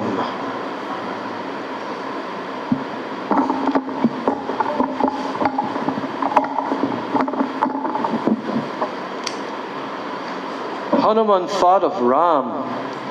Sampati was right. Simply by remembering Ram's name at the end of life, anyone could cross the entire ocean of material suffering. These 800 miles were nothing. Hanuman felt confident of success as he soared toward Lanka. Soon he would reach Sita and reassure her. If any Rakshasas tried to stop him, that would be their last act on earth. He would dispense swift justice to the Rakshasas. Then, returning to Ram's presence, he would await further commands. So as the flowers following Hanuman fell into the dark blue ocean, they made the sea appear like the star-spangled firmament. The trees dropped with great splashes like meteors fallen from heaven. Hanuman's outstretched arms looked like a pair of 5-hooded serpents risen from the mountain top. The great monkeys seemed as if he were drinking up the great monkey seemed as if he were drinking up the vast ocean and swallowing the sky. His eyes blazed like 2 sacrificial fires, and his coiled tail flew behind him like a flag. His reddish-brown face shone like the sun, and the wind rushing past his armpits thundered like a cloud. He seemed like a comet moving through the heavens with its fiery tail. Hanuman's reflection in the blue sea appeared like a ship rocking with speed over the large waves that were raised by the wind of his flight. And as the sea rose up, it revealed whales, sharks, and serpents thrown about in confusion. Hanuman rushed through the sky like a winged mountain, drawing behind him white and red-hued clouds. And as he entered and came out again from the clouds, he appeared like the shrouded and visible moon. Gandharvas with their wives, they rained flowers on him. Even the sun, honoring his service to Ram, did not scorch him. The wind god raced with him, fanning him with a gentle breeze. Gods and rishis extolled him, along with nagas, yakshas, and other celestial beings. Wow, here's a really great drawing of Hanuman flying in the sky. Hanuman Jiyo Ki Jai. He's got a really angry look on his face. Wow, I wonder who made this drawing. Oh, you know what? I think this is from Bhaktisiddhanta Das. It looks like his style. So, now the god of the ocean observed Hanuman flying above him. He considered how to render him service, thereby pleasing Ram himself. So in his depths there was a large mountain named Mainaka. The ocean god approached Mainaka and asked him to rise above the waters, offering his peaks to Hanuman as a resting place. The mountain assented and began to grow upwards. It emerged from the sea with a great roar, foaming billows falling with a crash on all sides. The golden peaked mountain rose swiftly and shone beautifully, with nagas and kinnaras sporting on its slopes. Wow, this is so exciting. It's making me want to read the whole book. Hanuman saw the mountain ahead of him, filling the whole sky, and he thought it to be an obstruction. So he prepared to strike it with his chest. But the mountain deity assumed a human form and stood on its peak. "Oh Hanuman," he said, "requested by the god of the seas, who wishes to serve Ram, I am here to offer you shelter." The sea god was formerly rendered a service by Ram's ancestor Sagar, who filled the ocean when it had been dried up by the angry Agastya Rishi. "So I too am indebted to your father Vayu, who once saved me from Indra. Then Mainaka told Hanuman that in a long past age, many mountains flew in the sky. Did you know that? Yes. And then, afraid of the mountains, the rishis asked Indra to cut their wings with his thunderbolts. Vayu had saved Mainaka from Indra. The mountain therefore wished to repay his debt to Vayu by serving Hanuman, and he asked the monkey to alight on his peaks and rest for a while. But Hanuman was not inclined to stop, and he replied to Mainaka, I am grateful, and I thank you for your offer, but the time for resting has not yet arrived. My duty is not yet done. Please forgive me. You have already rendered me service by your kind words. Now please allow me to continue. And then Hanuman respectfully touched the peak of the mountain, and then he rose still higher into the sky. The mountain and the sea god both looked up at him, and they offered prayers and benedictions for his success. So now Indra and the other gods, they also watched Hanuman. They were astonished to see his power. Then, desiring to test him and to see more of his prowess, they approached Surasa, the mother of the Nagas. They asked the snake goddess to assume the form of a Rakshashi and stand before Hanuman. So who's instigating this? Indra and the other demigods. Now Indra said, we want to see his power as well as further expand the fame of this great servant of Ram. So let us see how he overcomes you, O Naga lady, for he will be greatly tested when he reaches Lanka. Now Surasa went into the sea and suddenly rose up in front of Hanuman in the form of a vast and terrible Rakshashi. She boomed out to Hanuman, the gods have ordained you to be my food. O jewel among monkeys, quickly enter my mouth. Brahma has granted me a boon that none who come before me can escape being eaten.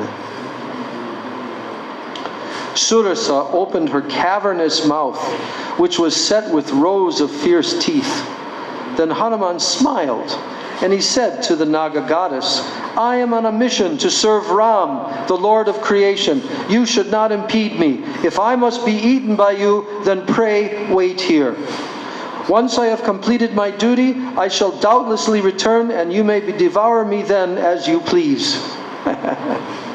Then the Naga replied that he would not be able to pass by her, for such was the boon given by Brahma. So she expanded her mouth even more as Hanuman came closer. Her jaws stretched for 8 miles. But Hanuman quickly grew to 16 miles. She then expanded her mouth to 20 miles, and Hanuman again exceeded that size with his body. As the Naga grew even further, Hanuman suddenly contracted himself down to the size of a thumb. Then entering her mouth, he went inside her throat and quickly came out again. He returned to his normal size and he said, I have honored Brahma's boon. Now let me pass and fulfill my mission. I wish you well. Then the Naga goddess resumed her original form and praised Hanuman, blessing him to be successful in his quest. Wow. Hanuman moved on with the speed of Garuda. He saw many celestial chariots drawn by lions, tigers, elephants, birds, and serpents, and he coursed along the heavenly airways. Gandharvas, Yakshas, Vidyadharas, other celestial beings were thronging the skies. Great heroes who had lain down their lives in battle rose upwards through the lofty region, their ethereal bodies shining like fire. So as Hanuman shot through the sky, he was seen from below by a Rakshasa woman called Simhika. She gazed hungrily upon the monkey's enormous body. Desiring to devour him, she used her mystic power to suddenly seize his shadow as it sped over the water. Then Hanuman felt his progress arrested. He looked all around and he saw beneath him Simhika's hideous form rising up from the sea, her terrible mouth open wide to swallow him. She thundered like a mass of clouds. Hanuman fearlessly entered her mouth. And as he entered her mouth, the Siddhas and the gods, they all cried out, "Alas!" What did they cry out? Alas! But Hanuman, whose body was as hard as a diamond, he began to tear the demon's vital parts. He cleft her heart in two. He burst out from the side of her body. The Rakshasi screamed and fell dead into the sea. Hanuman Jiu Ki. And seeing Hanuman unscathed and flying onwards, the gods praised him, saying, "Your success is certain. He who possesses firmness, vision, understanding, and skill never fails in his undertakings." Hanuman continued on, adored by the divine beings, and soon he saw in the distance a large island which appeared like a mass of clouds on the horizon. And as he came closer, he saw the shore of Lanka, skirted by forests and high mountains. Then Hanuman returned to his normal size in order to avoid being seen. And flying over the island, he came upon the city of Lanka, which was perched on the summit of Trikuta mountain. As he climbed down the mountainside, he considered how to best enter the city. Hanuman surveyed the region. It was covered with beautiful woods, filled with flowering and fruit-bearing trees of all kinds. There were meadows and lotus ponds, pleasure groves of every description. The aroma of flowers wafted on cool breezes, and the sounds of various birds filled the air. Hanuman made his way to the edge of the city, which was encircled by wide, deep moat. A golden wall ran around the city. Golden wall. Large pennants with small golden bells tied to them blew in the wind atop that wall. Ferocious Rakshasas ranged on the ramparts that ran along the wall, and in their hands they held formidable-looking bows and other fierce weapons. You know, one of us here was born in Lanka. Do you know that? Yes. Yeah. Oh, your father was born there. That's right. You weren't born there. Right. Your father was. Yes. Yes. Acha. Acha. Okay.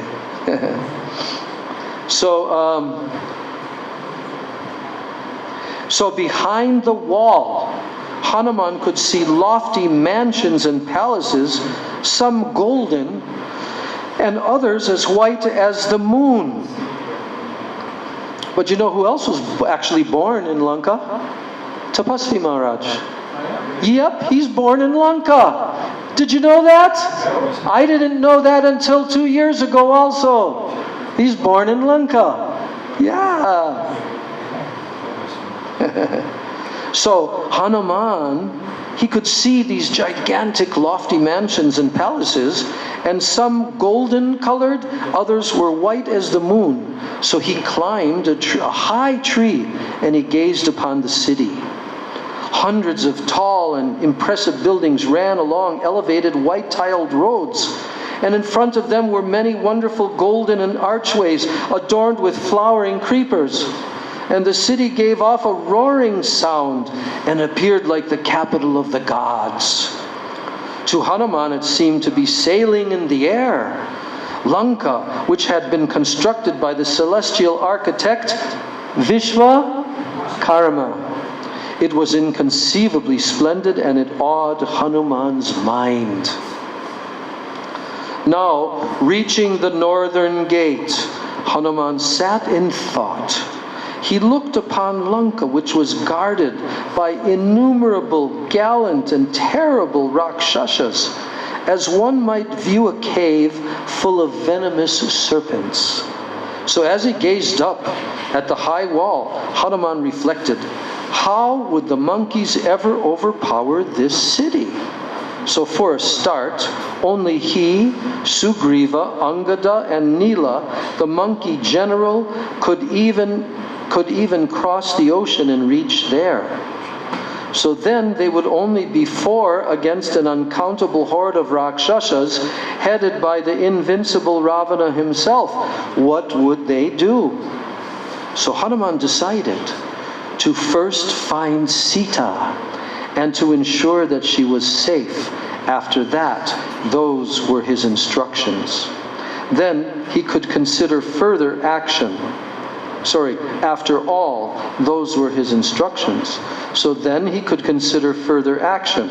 So he pondered deeply how to go about searching for the princess, and yet not to be discovered.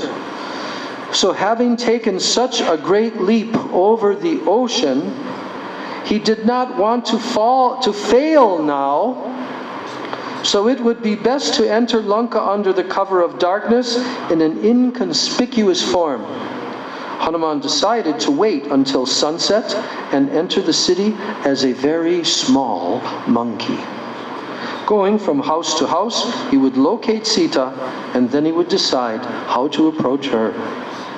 That night, the full moon rose in a clear sky, appearing like a swan swimming in a lake.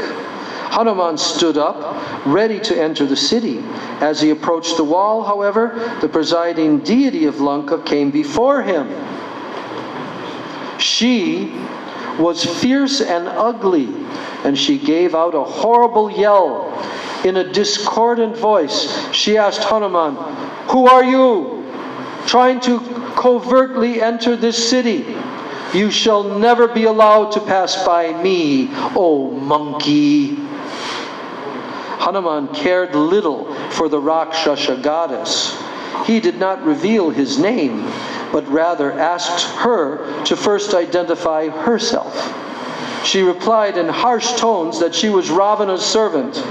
She guarded Lanka and would now kill Hanuman for his insolence in trying to assail the city. Hanuman stood as firm as a mountain. He replied that he would enter the city no matter who tried to prevent him. The Rakshasa immediately struck him with her hand, and unmoved by that blow and becoming furious, Hanuman clenched his fist. He hit her, but without his full force, as she was a woman. Nevertheless, struck by Hanuman, the demon goddess fell prostrate to the ground. So after some moments she recovered, and she begged Hanuman to spare her. She revealed to Hanuman that Brahma had told her the end of the Rakshasas would come soon after she was overpowered by a monkey. So that time had clearly arrived. The words of Brahma could never prove false. So the time for the destruction of Ravana and the Rakshasas was nigh. The Rakshasa told Hanuman to proceed into the city, and then she disappeared. Now Hanuman assumed a form no bigger than a cat. And springing up, he climbed over the outer wall, and he began to penetrate the city. And he moved along the main road, which was lit by celestial gems studding the golden archways along its sides. The road was covered with brightly colored flowers, so from the houses he heard sounds of laughter and music, as well as the tinkling of ornaments and jewels. Those houses had crystal entrances and verandas of coral and lapis lazuli. They were adorned with golden images of thunderbolts and planets, and lattice windows of gold embedded with diamonds, rubies, and emeralds. Hanuman went quickly from house to house, searching for signs of Sita. He saw demons engaged in amorous activities in their houses with damsels resembling apsaras. In some places there were groups of Rakshasas praising Ravan. In other places some Rakshasas, known as Yatudhanas, were studying the scriptures and chanting sacred hymns. And in public squares, Hanuman beheld wrestling matches between Rakshasas of huge proportions, roaring at each other in anger. Then Hanuman also saw thousands of Rakshasa warriors holding bows, swords, and other terrible-looking weapons. As he moved unnoticed along the streets, Hanuman himself, a military expert, could recognize Ravana's many variously disguised spies. Gradually he approached Ravana's palace, and in front of it was a garrison of soldiers, 100,000 in number. 1 lakh. The palace itself stood on the summit of the Trikuta mountain, looking like a great white cloud. It was circled by a number of moats adorned with lotuses and lilies. Hanuman swam across the moats, and in his diminutive form easily entered through the latticed gates in the gold brick walls. Thousands of exceptionally powerful Rakshasas stood on guard, but they paid him no heed. As Hanuman moved through the first courtyard, he saw numerous wonderful conveyances such as golden chariots, palanquins, and large aerial cars. There were thousands of horses, some as black as night, some red-hued, and others as white as snow. Massive elephants bedecked with jewels stood looking like clouds with flashes of lightning. Within the courtyard were mansions occupied by arrogant and intoxicated demons. Hanuman could hear them laughing and shouting at one another in diverse tones. He silently entered each of the mansions, looking everywhere for Sita. Within every house he saw many women, some embracing their partners, some adorning themselves with excellent dresses, some sleeping, and others angered out of love, hissing like serpents. All of the women were highly attractive, with countenances like the full moon, their dark eyes covered by curling lashes. Although Hanuman saw innumerable women, he did not see Sita anywhere. It must have been really difficult to find Sita amidst all this. Wow. Now Hanuman wandered through dozens of 7-storied mansions, and finally he entered the inner palace buildings where Ravana kept his women. It was embellished everywhere with pearls and gems of great value. The scent of aloe and sandalwood incense wafted, and the sound of celestial music could be heard. Hanuman padded over the highly polished marble floor, which was spread with celestial textiles. The walls were made of gold, decorated with silver carvings, studded with gems. Thousands of exquisitely beautiful maidens moved about, their tinkling gold ornaments sounding together like the gentle waves of the sea. Adding to that delightful sound was the deep vibration of megas and kettle drums. Hanuman considered Ravana's palace to be the ornament of Lanka. In some rooms he found galleries of heavenly paintings and carvings of every kind. Sometimes the palace opened out to large grassy enclosures with ponds full of swans, surrounded by blossoming trees, full of peacocks and other colorful birds. Hanuman saw sacrificial fires attended by ascetic Rakshasas who chanted Vedic mantras. Ascetic Rakshasas. Here and there were heaps of precious stones and other collected treasures. Couches, seats, and beds were all of the most wonderful design and made of gold, coral, and celestial woods. With his mind awed, Hanuman moved on without stopping, intent on discovering Sita. He found the Pushpaka chariot lying in the center of Ravana's palace. It resembled a large mansion, and it shone like the midday sun. The chariot was embellished with every kind of celestial jewel, and adorned with carvings of gold and silver. Birds made of cat's eye, as well as others fashioned of coral and silver, decorated the chariot, along with lovely serpents made of jewels. Horses and elephants, made entirely of refined gold, stood on the sides of the pushpak. There were also large gold and crystal pleasure houses containing many excellent seats. Golden stairways led up to platforms radiant with sapphires and emeralds. Garlands and wreaths of heavenly flowers hung everywhere. And seen on the spacious central floor of the chariot was a lotus pond in which a number of carved elephants stood holding golden lotuses in their trunks and offering worship to a breathtakingly beautiful form of goddess Lakshmi. Now Hanuman was astonished to see the mountain-like chariot, which hung suspended in the air. There you go, flying saucer. The monkey moved on quickly, searching Ravana's apartments, which covered 4 miles in width and 8 in length. Everywhere were powerful-looking Rakshasas who held terrible weapons and looked alertly in all directions.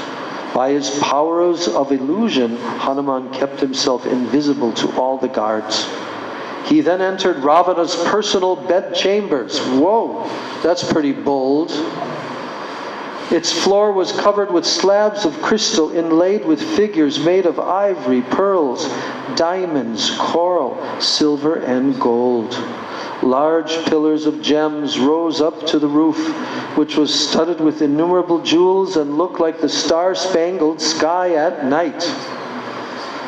On the walls were carvings of eagles with huge outspread wings. Murals depicting the heavenly planets hung there on the walls, and the floors were covered by large silk carpets embroidered with designs of mountains, forests, and rivers. The odor of celestial foods reached Hanuman's nostrils, calling him like a loved one beckoning a dear relative. He felt all 5 senses being simultaneously attracted by the delights in Ravana's palace. He compared it only to Indra's palace or the abode of Brahma himself. Fixing his mind upon his purpose, he, like a consummate yogi meditating on the Supreme, Hanuman continued to search for Sita. As he went into each separate chamber, Hanuman saw many maidens looking like heavenly nymphs. They were half-dressed and lying asleep, overpowered by intoxication and love-making.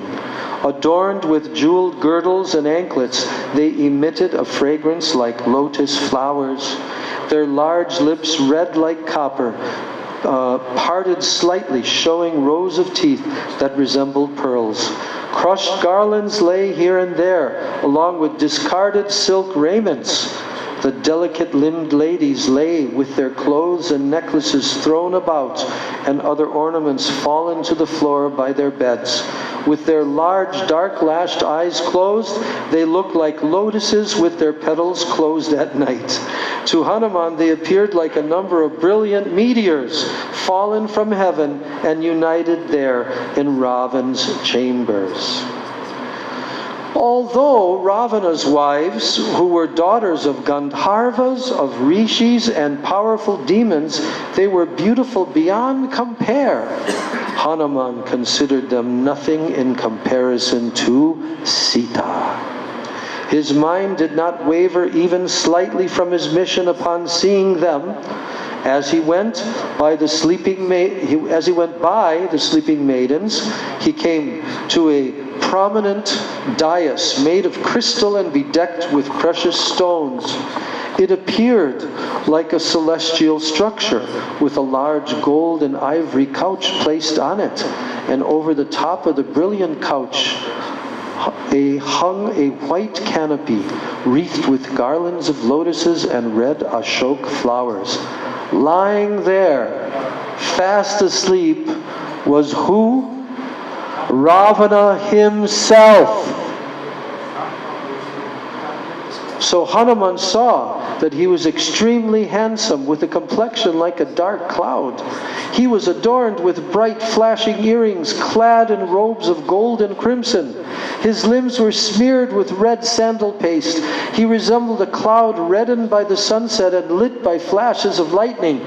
And decorated with garlands and jewels, he seemed like Mount Mandara, covered with clusters of trees and flowers.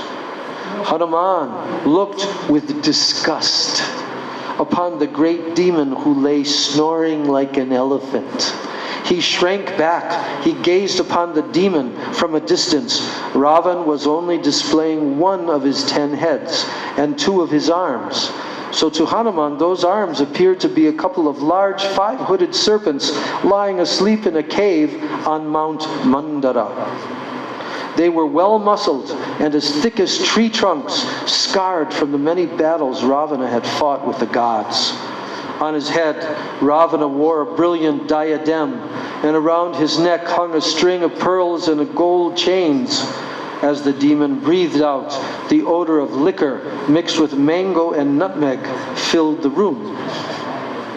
At his feet were many youthful women. They had all fallen asleep in various positions, one of them hugging her veena, another seated with a small drum under her arm, another clutching a pair of tambourines.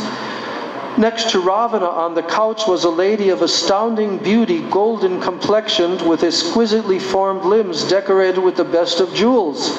And seeing her lying there, endowed with a celestial splendor and the exuberance of youth, Hanuman thought for a moment that she might be Sita. Filled with delight, he leapt about, waving his arms and kissing his tail. Displaying his monkey nature, he frolicked around, climbing the pillars and dropping to the floor, pacing back and forth and flipping over again and again. Suddenly he paused and he thought, this surely could not be Sita. Separated from Ram, the princess would never be able to sleep or eat or even adorn herself. Nor would she consort with another man even in her mind, even if he be the Lord of the celestials himself. None could equal Ram, that divine lady's beloved husband. So Hanuman examined the sleeping maiden by Ravana's side closely. Her face showed no signs of grieving or sorrow. There was no doubt this could not be Sita. He moved on quickly, keener than ever to locate the princess. He continued searching Ravana's vast bedchamber. There were thousands of women lying everywhere. All of them were beautiful, and they were adorned with blazing golden ornaments. Hanuman saw tables spread with every kind of food and drink placed in gold and crystal vessels. The floor was strewn with celestial flowers, and it looked most charming, shedding a bright luster into that great hall. But although he scrupulously examined every part of the room, he did not see Sita anywhere. Now as Hanuman looked upon the many semi-clad women, he felt a grave misgiving. Was this not sinful? To look upon the wives of others, especially in such a condition, was always condemned by Scripture. Even looking upon the sinful Ravana who had stolen others' wives was itself sinful. Hanuman felt disturbed, but he considered his mission. Where else could he find Sita? He had to look for her among Ravana's women, and he had not looked at them with even a slight tinge of lust. His mind was steady, firmly fixed on Ram's service. It was not possible that sin could overcome him in such circumstances. Now feeling reassured, but simultaneously despondent at not finding Sita, Hanuman came out of the bedchamber. Where should he look now? How could he return without finding Sita? What would he say to Sugriva and Ram when they asked him, "What did you accomplish upon reaching Lanka?" Maybe that sorrowful lady had died of grief, or perhaps the Rakshasas had devoured her. Hanuman could not bear such thoughts. He had to keep looking. If he could not find Sita, then he would fast until death. If he could not find Sita, what would Hanuman do? Fast till death. Yes. So thinking in this way, he went along the paths outside the palace. As he walked, he saw ahead of him the palace gardens. They had not yet been searched. Hanuman prayed to the gods that he might at last succeed in finding Sita. He paused as he reached the gardens, and he thought of Ram, and thrilled at the prospect of finding the princess, he leapt up onto the top of the surrounding wall. From his vantage point, Hanuman surveyed the lovely grove which was lit by the moon. A sweet fragrance reached his nostrils as he looked over the large enclosure. He saw blossoming trees of every kind, as well as silvery creepers and golden shrubs. Flowers grew everywhere along the sides of immaculate lawns. Peacocks and parrots perched on the trees along with many other varieties of colorful birds. Hanuman ran quickly along the wall, carefully examining the garden. He jumped from tree to tree, and they shed their flowers, making the earth appear like a richly adorned woman. As he leapt, he awoke flocks of birds who flew upward, shaking the branches of the trees and showering Hanuman with blossoms. So Hanuman moved impetuously, anxious to find Sita. He saw ponds of different shapes, full of lotuses and sleeping swans. And there were bathing pools with golden steps leading down to them, and banks of fine sand made entirely of crushed pearls. Rivulets ran between silver trees covered over by flowers of gold. Fruits such as Hanuman had never seen hung from the boughs of trees. Everywhere the monkey looked, he was wonderstruck at the opulence. In the center of the garden, he came upon a large simshapa tree. He climbed to its top and he gazed around in all directions, eager to catch sight of Sita. At a distance away, he saw a temple situated in a large grove of ashok trees. Those trees, with their thousands of bright red blossoms appearing in every season, seemed as though made entirely of flowers. Simply by looking upon those splendid trees, a man would feel his grief dispelled. The lofty temple amid the trees was standing on 1,000 marble pillars. It looked like Mount Kailash, Shiva's glorious abode. Steps of coral rose up to a large terrace of refined gold. Hanuman spotted a woman lying near the temple. She was surrounded by rakshashis, and she was tossing about on the ground. Hanuman leapt through the trees to take a closer look. The woman was clad in soiled garments, but she was beautiful, like a diamond covered in dust. Her slender body was smeared with dirt. She lay repeatedly sighing, and she seemed distraught, her face streaked with tears. This was surely Sita.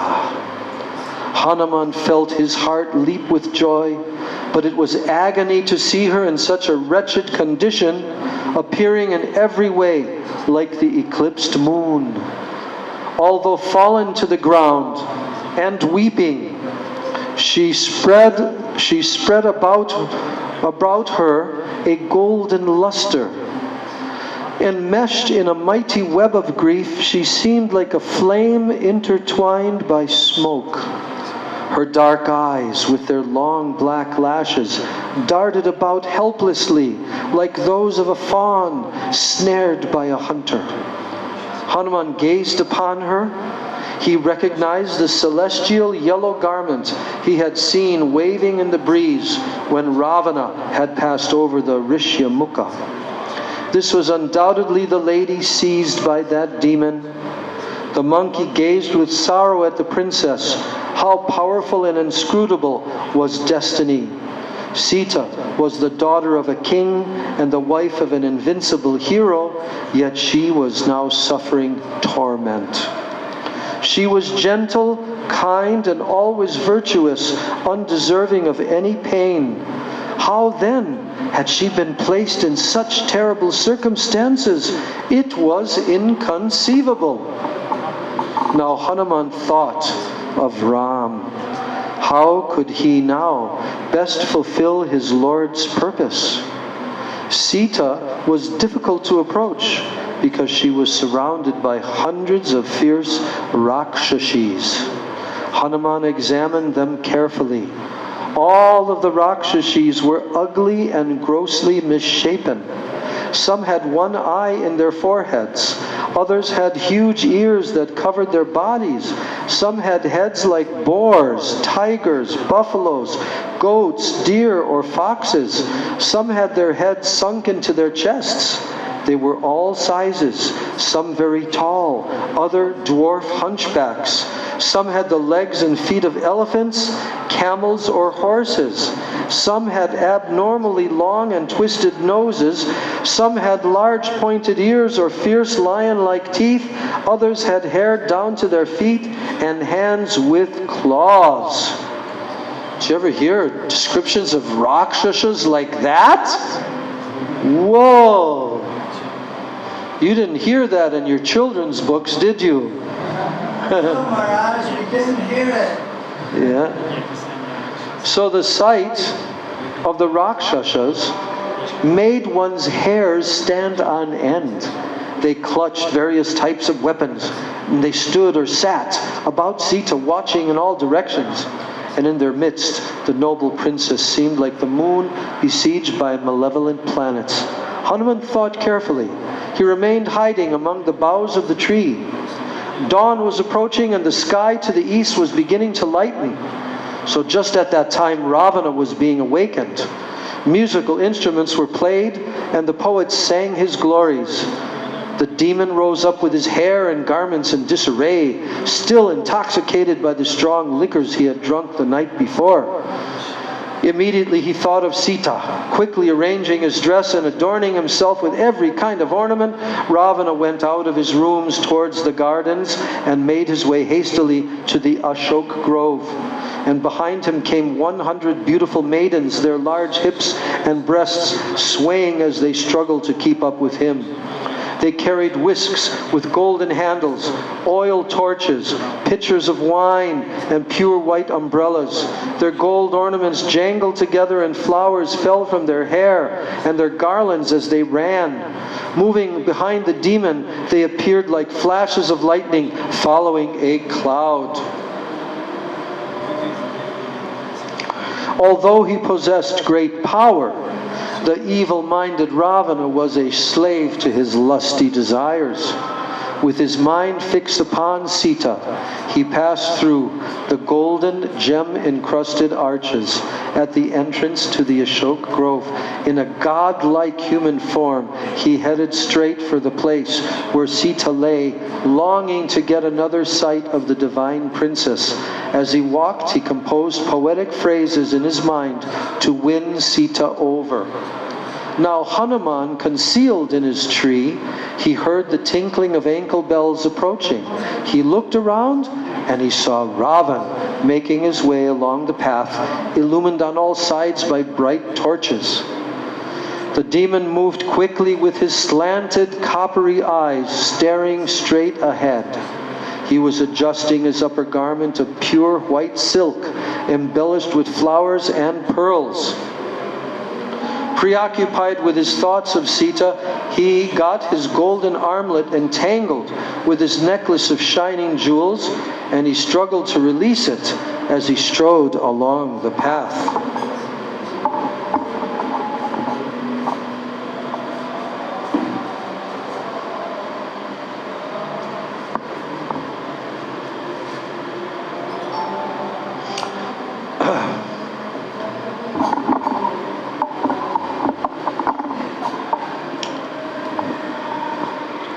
Now Hanuman remained completely still as Ravana passed by the tree where he was hidden. And once the group of women had passed him, however, Hanuman leapt down and he silently followed them towards Sita. The monkey hid behind the trunk of a large tree close to Sita, and he cautiously peered around it to see Ram's glorious consort seated on the ground, trembling at the sight of Ravana approaching her. Her knees were drawn up to her chest, and she held them tight with her arms. Ravana, who appeared youthful and majestic, and who shone with a brilliant aura, he stood before the princess.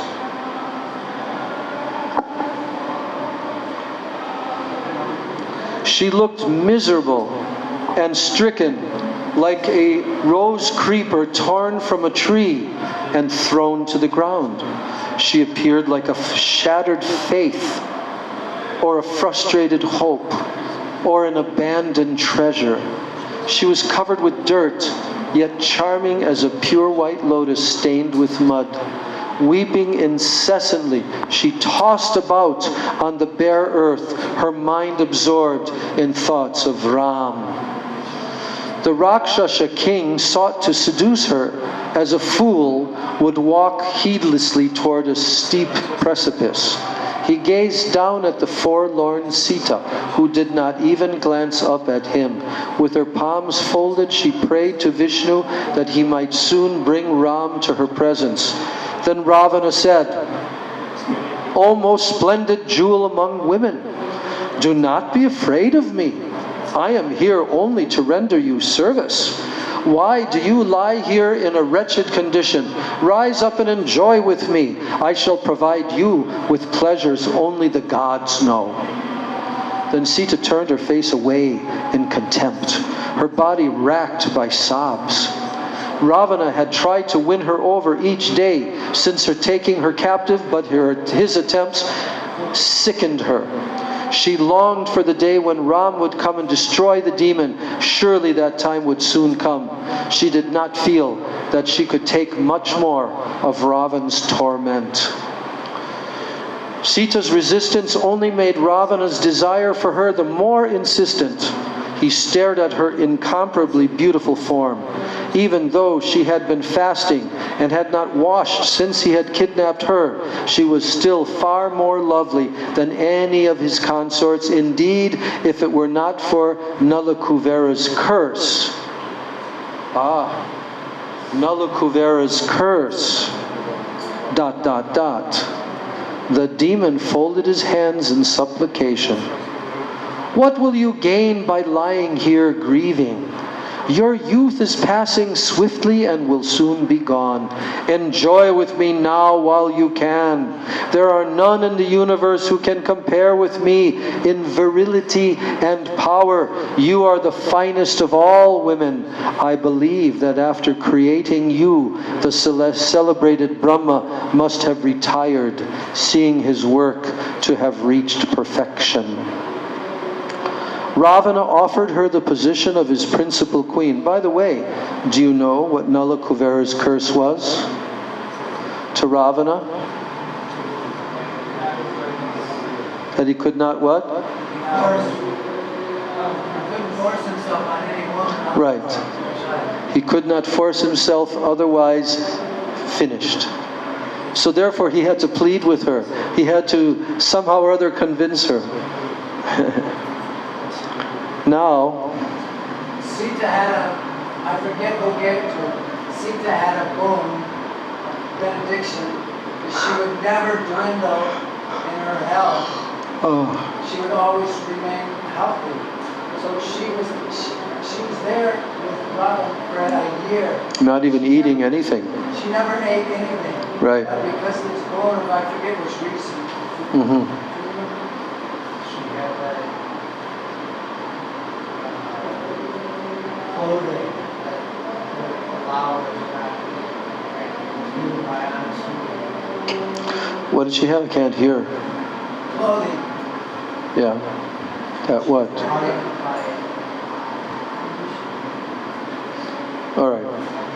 All right. So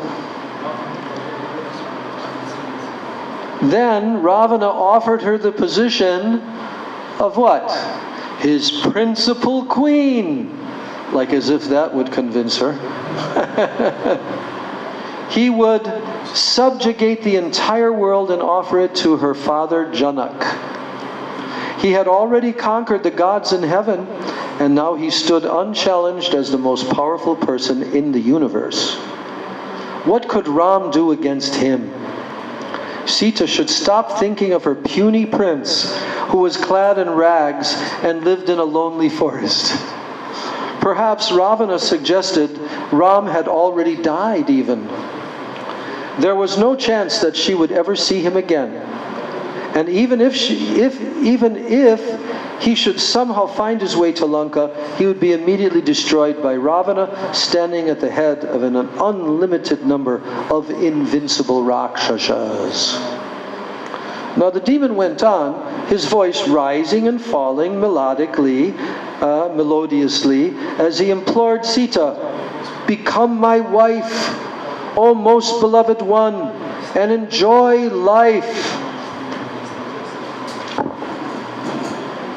Put on the best of garments and gold ornaments, shake off your grief, and range freely with me in delightful groves along the seashore." Now Sita shuddered at Ravana's sinful suggestion. Without looking at him and placing a symbolic blade of grass between herself and the demon, right? She placed a symbolic blade of grass between herself and the demon. Then she replied, "Give up your futile hope. You no more deserve me than a sinful man deserves perfection. How do you expect me to perform an act condemned by all pious women? How do you imagine that I will rest upon the arm of any other man after I have once rested upon Ram's arms? Do you not realize that molesting the wives of others leads only to the destruction? Evidently there is no one in Lanka." Go get the package. Yes, Hare Krishna. Coming. Yes, coming right now.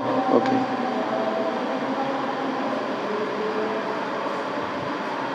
Okay.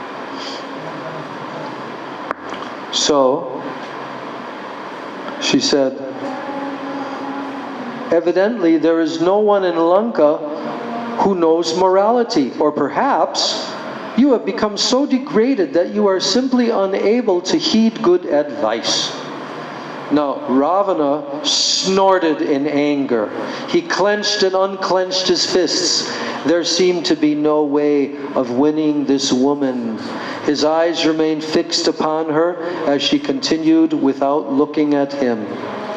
"You should know me to be as inseparable from Ram as sunlight is inseparable from the sun. Unite me with Ram at once if you wish to do good for yourself and your Rakshasa race," Sita said. "Make friends with Ram, otherwise see your city, yourself, and all the demons destroyed for good. If I am kept here, you will soon see well-aimed arrows joined end to end, filling the sky. They will rain down upon Lanka like so many fire-mouthed serpents. You were able to steal me only when Ram and his brother were not present. Indeed, O weak one, it is not possible for you to stand in the sight of Ram and Lakshman any more than a dog can remain under the gaze of a pair of lions." Jai Sita Devi Ki Jai.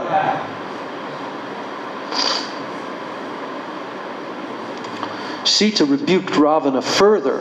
Even if he sought shelter on the peak of Mount Meru or he descended to Varuna's abode, he would not escape from Ram.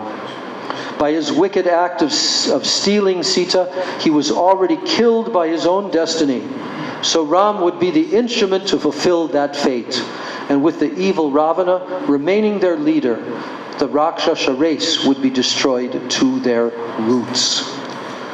Sita spoke harshly. She said, "I would burn you to ashes myself by the power of my asceticism and chastity, but I do not have my Lord's order. Nor do I wish to waste my ascetic merits on such a wretch as yourself." Ravana was furious. Breathing heavily, he spoke slowly, his deep voice barely constraining his rage. "Because of your insolent words, you deserve to be put to death. Only my love for you prevents me from having you immediately killed. You have a few more months left of your 1-year reprieve. If by then you have not submitted to me, then my cooks will mince you up for my morning meal." The demon then turned away from Sita. His eyes flamed, and his tongue darted out of his mouth. His shining diadem and his broad, powerful shoulders shook with his anger. His red robe swirled about him as he walked away.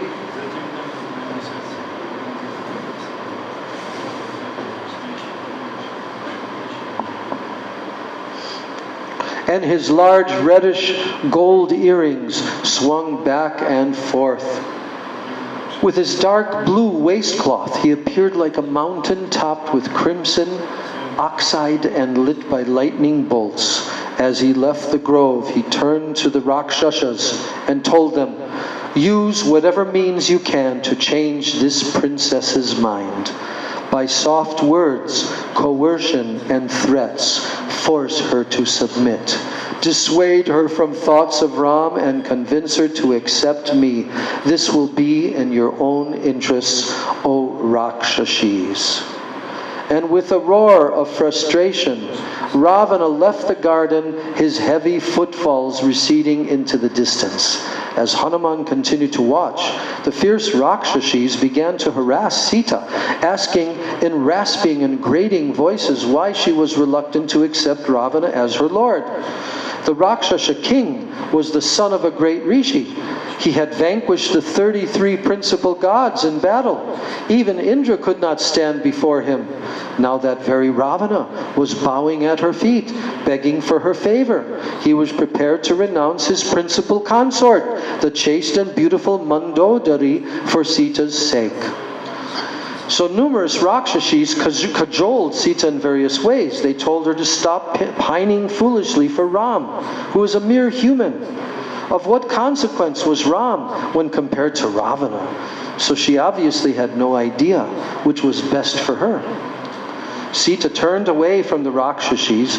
Their advice was useless. She could no more abandon Ram than heat could abandon fire. She spoke with tear-filled eyes, "Devour me if you will, I shall never become Ravana's wife. As Sachi waits upon Indra, as Arundhati upon Vashishta, and Rohini upon the moon god, so do I always wait upon my Lord." The Rakshashis were filled with rage when Sita rejected their counsel.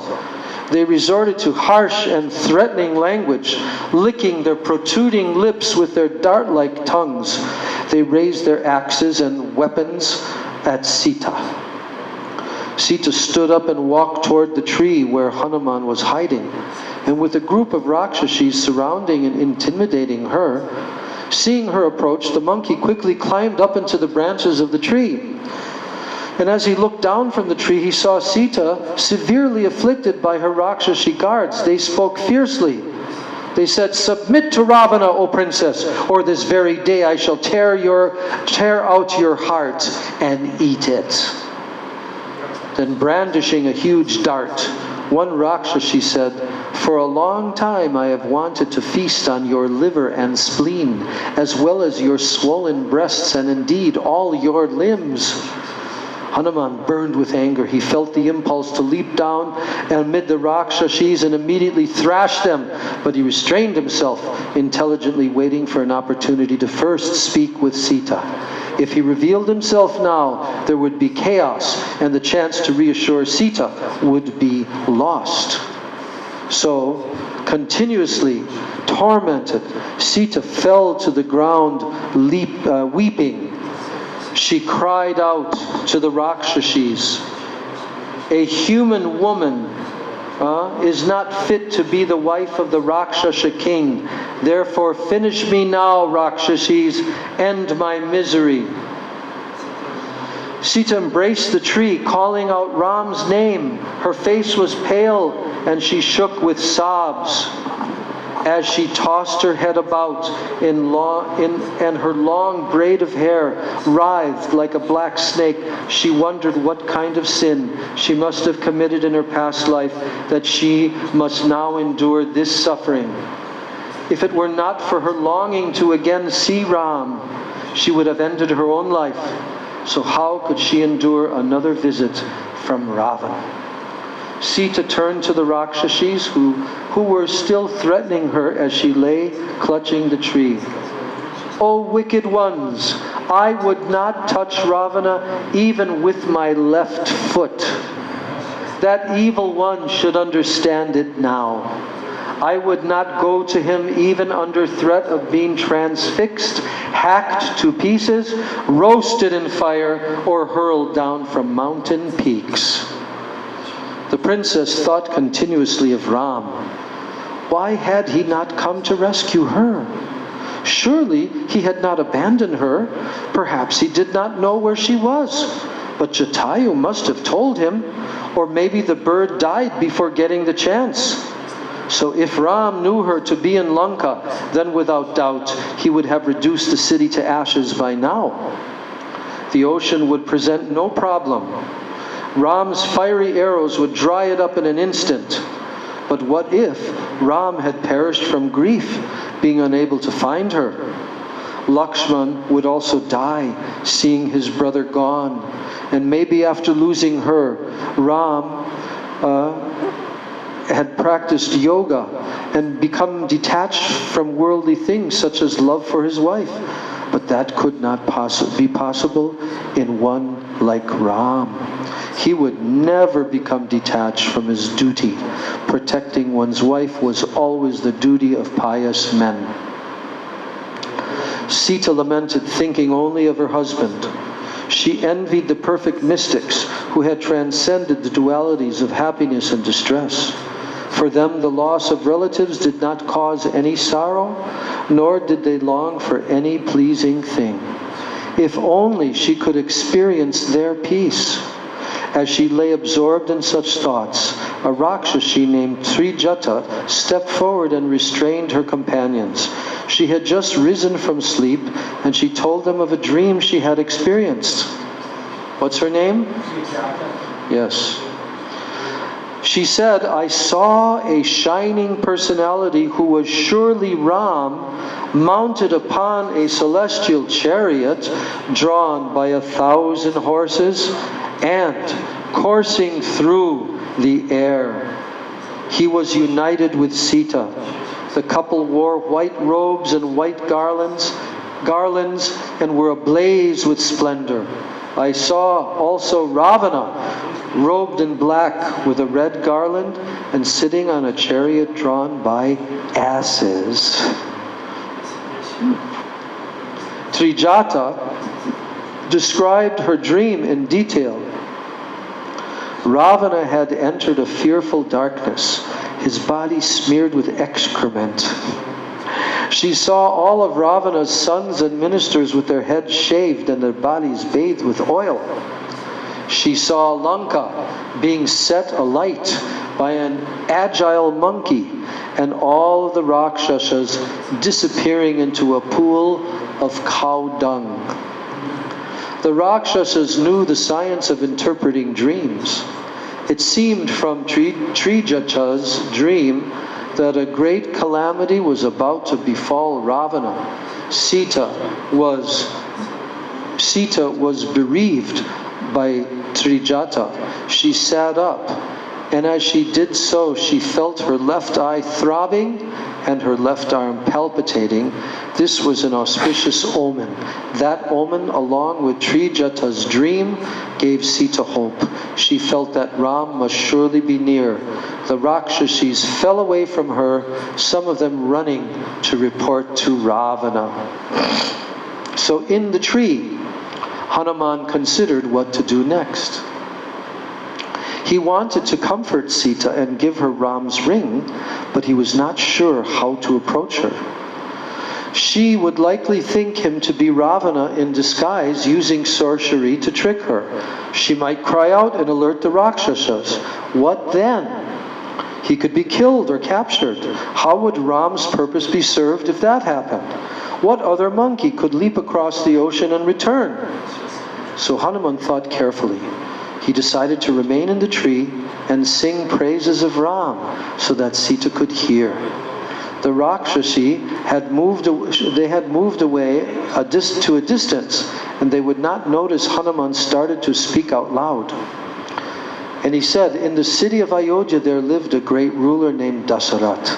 That lordly king begot a valiant son named Ram, who possesses every good quality, and going to the forest in obedience to his aged and pious father, Prince Ram slayed in battle many violent demons." Hanuman related in brief Ram's history up until the time of Sita's abduction. He described what had happened to Ram in her absence since then, leading up to his own leap across the ocean and arrival in the Ashok Grove. Sita was struck with wonder to hear the voice from the tree. She looked up, and all around her, feeling joy upon hearing Ram's activities described. As she gazed into the boughs of the tree, she saw among the leaves Hanuman's tawny figure. The small monkey sat humbly with his palms folded. Immediately she became afraid. Who was this creature? What was he doing in the tree? Was this Ravana's trick? But remembering the auspicious omens, Sita became thoughtful. She prayed to the gods that Hanuman's words might prove true. Now Hanuman slipped down from the tree and bowed low before Sita with his joined palms raised above his head. "I assume you are Sita, consort of the highly blessed Ram. I am an envoy dispatched by Ram to seek you, O noble lady, and along with his brother Lakshman, Ram waits in grief for some news of your whereabouts." Sita felt overjoyed to hear of Ram, but she was still suspicious. What if this was Ravana? Nevertheless, upon seeing the monkey, she was feeling a strange calm and a peace of mind. She looked carefully at Hanuman and asked, "How can I know that you are not Ravana?" Then Hanuman reassured her. He described the features of both Ram and Lakshman in great detail, telling her everything he knew about the two princes. Hanuman then told her about himself and how he had come to meet with Ram. He spoke confidently. "Now that I have found you, I will soon return to Ram. You will see your Lord arrive here before long, marching at the head of an unlimited number of powerful monkeys and bears." Then Hanuman showed her the ring Ram had given him. He handed it to Sita. She immediately recognized it. She was now convinced by Hanuman. And standing up in excitement, she felt unlimited joy. Her eyes shed tears of happiness. Her face shone brightly. She praised Hanuman. "You have achieved a great feat in crossing the wide ocean and entering this fortified city. O noble monkey, surely you are the foremost of Ram's servants." Then Sita wondered why Ram himself had not come there. Why had he not smashed the city of Lanka and taken her back? Was he still strong in mind and body? Was Lakshman well? Sita questioned Hanuman eagerly, and the monkey replied, "Ram does not know your exact whereabouts, O godly lady, but he is well and he is awaiting news of you. As soon as he hears my report, he will come here with his army and rid the world of Rakshasas. There can be no doubt whatsoever." Then Hanuman assured Sita that Ram was always thinking of her. Indeed, his mind was distracted by grief due to her separation. He could not eat properly, and he hardly slept. Ram sat for long periods gazing into the distance, sighing heavily. He would not even brush from his body the gnats and mosquitoes, oblivious to everything he thought as he thought of Sita. From time to time, he would call out her name and shed tears. Sita felt simultaneous joy and grief as she heard of her husband and her own grief for her, and his own grief for her. She sat, lost in thought of Ram for some time, looking like the bright moon seen through a veil of clouds. The monkey's words were like nectar mixed with poison. She could not tolerate hearing of Ram's sorrow. Her beautiful eyelids with their long black lashes fluttered as she blinked away her tears. She spoke to Hanuman, who sat with his palms folded and head bowed. "O valiant monkey, you must quickly bring Ram. Only a short time remains till the merciless Ravana will have me killed. The demon will not heed any good advice, and he is bent on bringing about his own destruction, held as he is in the grip of death." Sita told Hanuman that she had heard how Ravana's brother and his minister Vibhishan had repeatedly exhorted the demon king to return Sita. He and other wise Rakshasas warned Ravana that keeping Sita would result in the annihilation of the Rakshasas. But Ravana would not listen. Sita had heard this from Vibhishana's wife, who had befriended the princess. When he heard that Sita's life was threatened, Hanuman became alarmed. He spoke urgently, "Let me take you from this place immediately, O princess of Mithila. You may climb upon my back and I shall leap across the sea with ease. Do not be fearful. I could easily carry the whole of Lanka, Ravana and all. Therefore, mount upon my back and I shall transport you to Ram's presence this very day." Then Sita looked at Hanuman, who still appeared as a normal monkey, less than half her size, and she spoke in surprise, "Your proposal is surely quite monkey-like, O gallant one. How shall I even get on your back?" Then Hanuman was piqued. This was the first time his strength and power had been questioned. Obviously, Sita was not aware of his abilities. He needed to give her a demonstration. Hanuman began to expand his body, growing up to a huge size. He looked down at Sita and said, "I have the capacity to lift up this entire island with its hills, woodlands, lakes, cities, defensive walls, and the very Lord of Lanka, Ravana himself. Be done with your hesitation, O princess, and allow me to carry you to Ram." Then Sita gazed up in amazement at Hanuman, who stood before her like a tawny mountain. She was reassured of his ability, but she was still doubtful about traveling on his back, and she said, "You are like the wind god himself, dear monkey. When you fly with great speed, it will be difficult for me to hold fast to you. The force of your flight will likely render me unconscious. I will then fall into the ocean only to be devoured by fierce aquatics." Sita also feared that Hanuman would not be able to leave Lanka with her. The Rakshasas would spot them and give chase. They were capable of fighting in the air with powerful weapons, and Hanuman would be hard-pressed to retaliate as he flew with Sita on his back. Then Sita explained that there were still other reasons why she could not take up Hanuman's offer. She said, "I have vowed never to touch the body of any man other than Ram.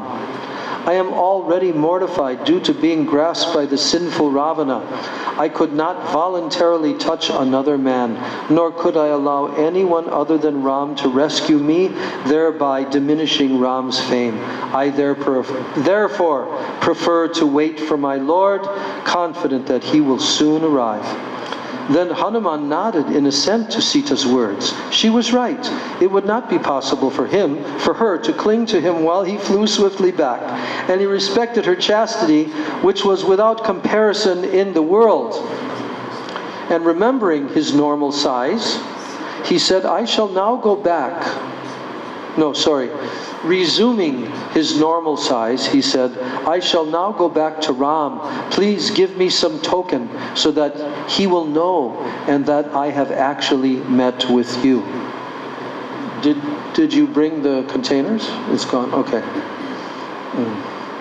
So Sita replied to him in a voice choked with tears, "You may give him this token in the form of a message. Remind him of the time when we lived together on the Chitrakoot mountain and how I was once attacked by a crow and Ram gave me protection." Sita told Hanuman in detail about the incident. The crow in question was Indra's son, and he had wanted to witness Ram's prowess. He had attacked Sita, whereupon Ram had thrown a blade of grass at him, imbuing it with the power of the Brahmastra. The empowered grass had chased the crow across the universe and finally destroyed one of his eyes. Ram would remember that incident, and he would know that only Sita could have recalled it. So Hanuman asked if Sita had any message for Ram. The princess replied, "You should report to Ram my wretched condition. Although I have the invincible Ram as my protector, I now appear like one forlorn. He should lose no time in rescuing me. He is capable of advancing against the entire host of gods and demons, united together, what to speak of Ravan." Then Sita took from her cloth a brilliant celestial gem, which she had used to decorate her hair.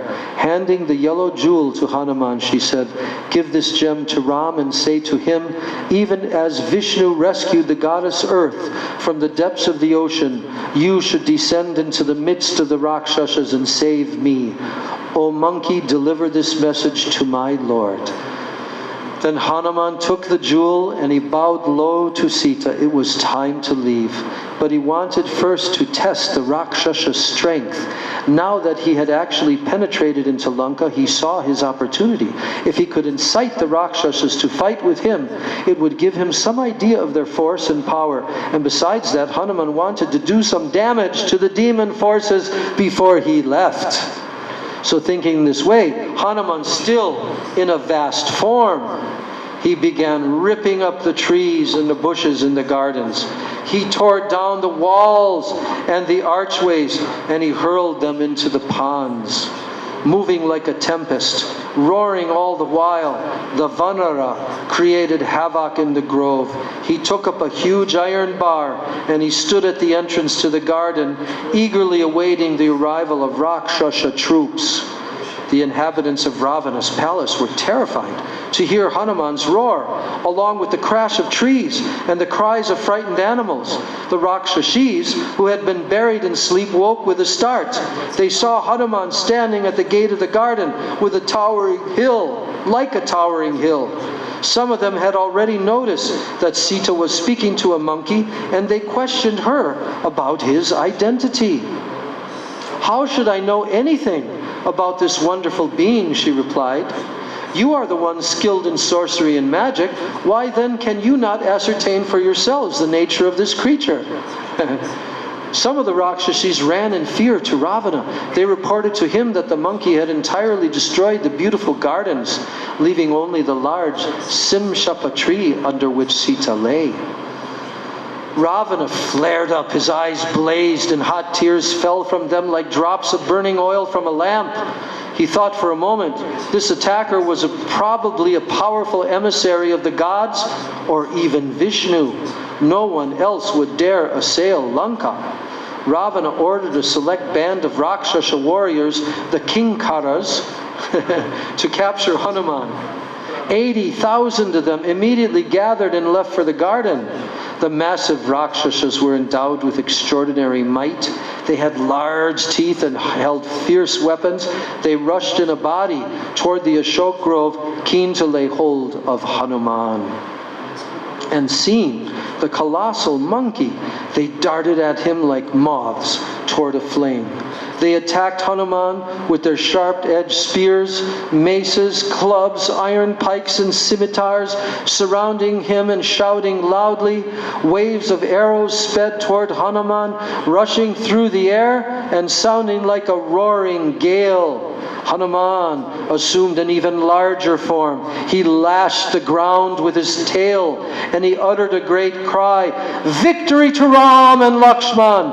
I am Hanuman, the son of the wind god, and I am here as Ram's servant. Not even 1,000 Ravanas can withstand me. I shall destroy Lanka and then return to my master." Then the Kinkaras were struck with fear upon seeing Hanuman's size and hearing his booming voice, which shook the earth. They closed in on him in thousands. Hanuman whirled the iron bar and began striking the demons down, bounding into the air, tearing through the Rakshasa ranks. Hanuman swiftly annihilated them. He moved like the wind, and he could hardly be seen by the Rakshasas. In a short time, they were virtually wiped out. A few of them survived, and they ran back to Ravana. Then the demon king became even more furious. He ordered one of his great generals, Jambumali, to attack Hanuman. The Rakshasas bowed to Ravana, and they went out for battle, clutching his golden bow. Jambumali mounted a chariot drawn by 100 tall steeds with the heads of fiends. He twanged his bowstring, making a sound like thunder. Roaring with anger, he raced toward the palace gardens. Meanwhile, Hanuman had been looking around to see what further destruction he could cause. And he saw an enormous temple atop a great hill where the Rakshasas worshipped their guardian deity. He quickly climbed the hill and he scaled the side of the temple, which appeared like the sheer face of a mountain. As he went up the wall of the temple, the effulgent Hanuman resembled the rising sun, and repeatedly crying out, "Victory to Ram!" he began tearing down the buttresses and large stone arches all around the temple. In minutes he reduced the entire edifice to a pile of rubble. Hanuman leapt down from the hill, spotted Jambumali coming towards him. The demon was dressed in crimson robes with a garland of bright red flowers around his neck and a chaplet of red jewels on his head. Large gold earrings shone brilliantly from his blackish blue pointed ears. He roared loudly and fired 100 long shafts from his bow. Hanuman also roared when he saw the demon. He stood joyfully in front of the bellowing Rakshasa. Jambumali pierced the monkey all over with his terrible arrows. With one large crescent-headed shaft, he struck Hanuman in the mouth, while with a number of barbed arrows he hit him in his arms and legs. His head stained with blood, Hanuman looked like a large red lotus in the sky. He was infuriated, and he took up an immense boulder, hurling it with tremendous force at Jambumali. The demon laughed and instantly released 10 powerful arrows, which smashed the flying rock into fragments. Then enraged, Hanuman then uprooted a shal tree, whirled it about. Jambumali again shot his razor-sharp arrows and cut the tree to pieces. He continued to pierce Hanuman with more and more arrows. The monkey lost his patience, and again he took up the great iron rod with which he had slain the Kinkaras. With innumerable arrows sticking from his body, he rushed toward the demon. He bounded into the air, and he came down onto Jambumali's chariot, bringing the rod down onto his skull. Smashed by Hanuman, the demon's head was pressed into his body, which itself was crushed into a shapeless mass. The chariot was shattered, and the demonic donkeys ran here and there, bellowing in fear. Hanuman Jiu Ki Jai. So Ravana was astonished to hear that Jambumali had been slain. He again ordered 7 more of his generals to go out for battle. The Rakshasa warriors went out to meet Hanuman, shouting in joy, each of them eager to excel the others in battle. They mounted large chariots overlaid with golden armor and decked with banners and flags. And rumbling like thunder clouds, the chariots rushed toward Hanuman. The demons were expert in the use of celestial weapons, and they began to release all kinds of missiles at the great monkey. Hanuman leapt into the sky, and he wheeled about with his arms and legs outstretched. He dodged the arrows and missiles of the Rakshasas, who themselves rose into the sky to fight him. As he sported with the Rakshasas, who each had a golden bow, Hanuman looked like the powerful wind god, playing among thunder clouds with streaks of lightning. He swept down upon the demons one by one, striking them with his hands and feet. Hanuman killed all of them, and they fell to the ground like mountains struck down by Indra's thunderbolt. Hanuman then descended to earth, and he stood again at the gateway to the gardens, eager to fight with more demons. The ground was strewn with the bodies of Rakshasas and smashed chariots. Elephants, horses cried in dissonant tones. Blood flowed everywhere. In order to strike terror into the Rakshasas and create dissension among their ranks, Hanuman shouted, "Send out your best fighters, Ravana. They will meet the same fate as these here. I am Hanuman, servant of Ram. Soon millions of monkeys like myself will arrive here, accompanied by Ram himself.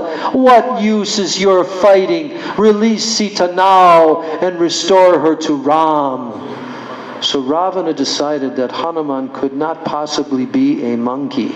Surely he was a divine being created by the gods. So the demon had seen some mighty Vanaras, but this one seemed extraordinarily powerful. Still, surely he could be vanquished. So Ravana and his warriors had overcome the gods themselves. It should not be too difficult to overpower this monkey, whoever he may be. Ravan summoned 5 more exceptionally powerful leaders of his army. Encouraging them by praising their strength and skill in battle, he sent them out to capture Hanuman. He had to find out who this monkey was and why he had come to Lanka. But one after another, Hanuman slew the Rakshasa generals. He struck down the first 3 with his thunderbolt-like fists. The other 2 then assailed Hanuman from his 2 sides, hurling their fierce weapons with great force. Hanuman, who himself looked like a mountain, tore off the top of the nearby hill, complete with his beasts, snakes, and trees. Soaring upwards with that great crag, he brought it down upon the 2 demons and completely crushed them. Hanuman then began slaying thousands of other Rakshasas who were gathered there. He killed warriors by striking them with other warriors, elephants with other elephants, and horses with horses. The ground was covered with corpses. Hanuman appeared like the time spirit, bent upon the destruction of all created beings. Now Ravana considered the situation. This being was formidable. He had wiped out a number of near-invincible Rakshasa chiefs. Nevertheless, how could anyone ever defeat Ravana? That was impossible. Admittedly, the goddess Lanka had previously come screaming to him, speaking of his imminent destruction. But Ravana was still confident. If necessary, he himself would deal with the monkeys. But first, let him contend with Ravana's powerful sons. That should take care of him. So Ravana turned to Prince Aksha, who sat by his side, and spurred on by his father's glance, Aksha rose from his seat and went out for battle. So this battle continues on for another bunch of pages. And part 3. Yeah.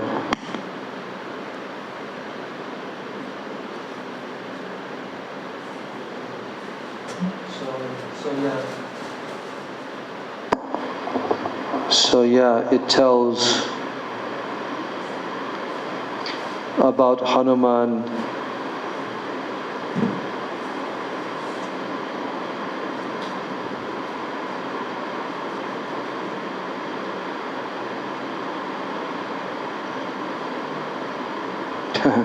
Wow, this is just so wonderful. I just want to keep on reading, but time has slipped by.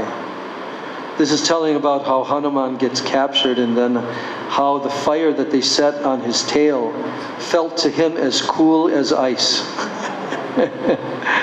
But he decided that this was a good opportunity.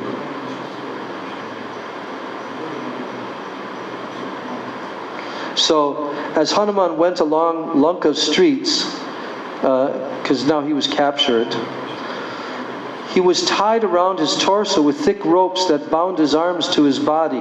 Hanuman suddenly reduced his size, and he slipped free of those ropes.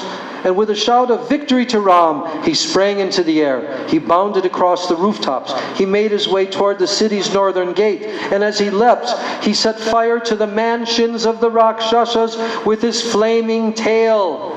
Assisted by his father Vayu and by Agni himself, Hanuman soon had a large part of Lanka blazing. Hanuman again assumed his colossal size, roared like the thundercloud that appears at the time of universal dissolution. Many buildings in Lanka cracked and fell, blazing to the ground. Rakshasas ran and flew in all directions, shouting in terror. Seeing Hanuman standing like a mountain, they considered that Agni himself had come to destroy Lanka. Rakshasas fell from the high windows of their mansions, their blazing bodies resembling meteors. Molten gold and silver flowed in rivulets, carrying sparkling gems of every description. It seemed as if the whole of the Trikuta mountain was ablaze. Huge scarlet and orange flames leapt up, and dense palls of black smoke hung like clouds around the mansion. Some of the powerful Rakshasas attacked Hanuman, so he took up a massive cloud and smashed them, killing thousands. Here is the mighty and vengeful Indra, some cried. Surely this is Yamraj meting out his awful punishments, said others. Still others considered that Shiva had come there blazing with fury. Indeed, it might be any powerful deity, for the sinful Ravana had angered them all at different times, and perhaps it was even the infallible and unassailable Vishnu, Lord of the creation.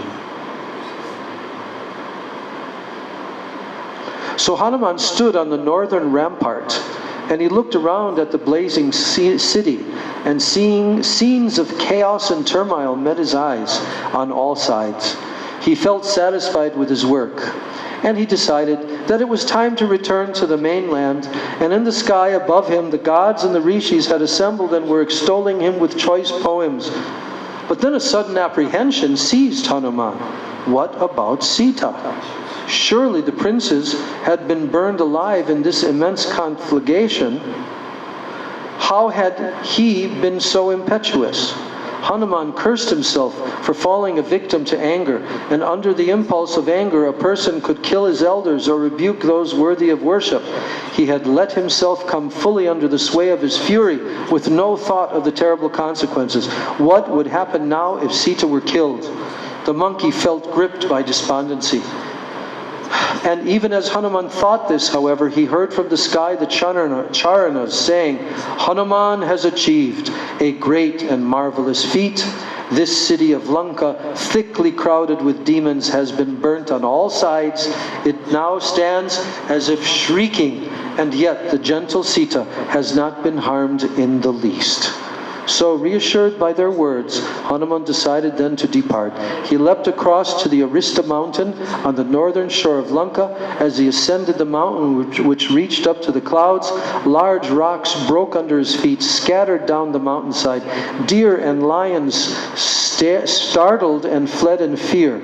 Large trees were crushed beneath Hanuman's tread, making a loud cracking sound. On the summit of Arista, Hanuman crouched down, ready to leap across the ocean once more. And shouting Ram's name, Hanuman leapt into the air. Again the pressure of his leap pressed the mountain down into the earth. All its trees shook, shed their blossoms. Vidyadharas, Kinnaras, Gandharvas, who were sporting on the mountain slopes, rose into the air as the mountain vibrated violently. Thousands of lions living in the mountain caves roared together with a terrible noise. Hanuman rose high into the sky and soared away from Lanka, his mission accomplished. Gaur Premanande. Jai Shri Hanuman Ji ki jai. Ram Chandra Bhagavan ki jai. Sita Devi ki jai. Lakshman Ji ki jai. Jai Vanara Army ki jai. Hanuman setting Lanka ablaze ki jai. Hanuman killing all the demon generals with a flick of his wrist ki jai. Gaur Premanande. Ram-navami ki jai. Jai Shri Sitaram Lakshman Hanuman Ji ki jai. Jai Shri Ram Chandra Bhagavan ki jai. Samaveta Bhakta Vrinda Ki Jai, Nitai Gaur Premanande. So this is part 3, which is titled War. I think there's like only 3 parts. Because remember how Gurudev would say that, oh, Ramayana is very simple. Very simple.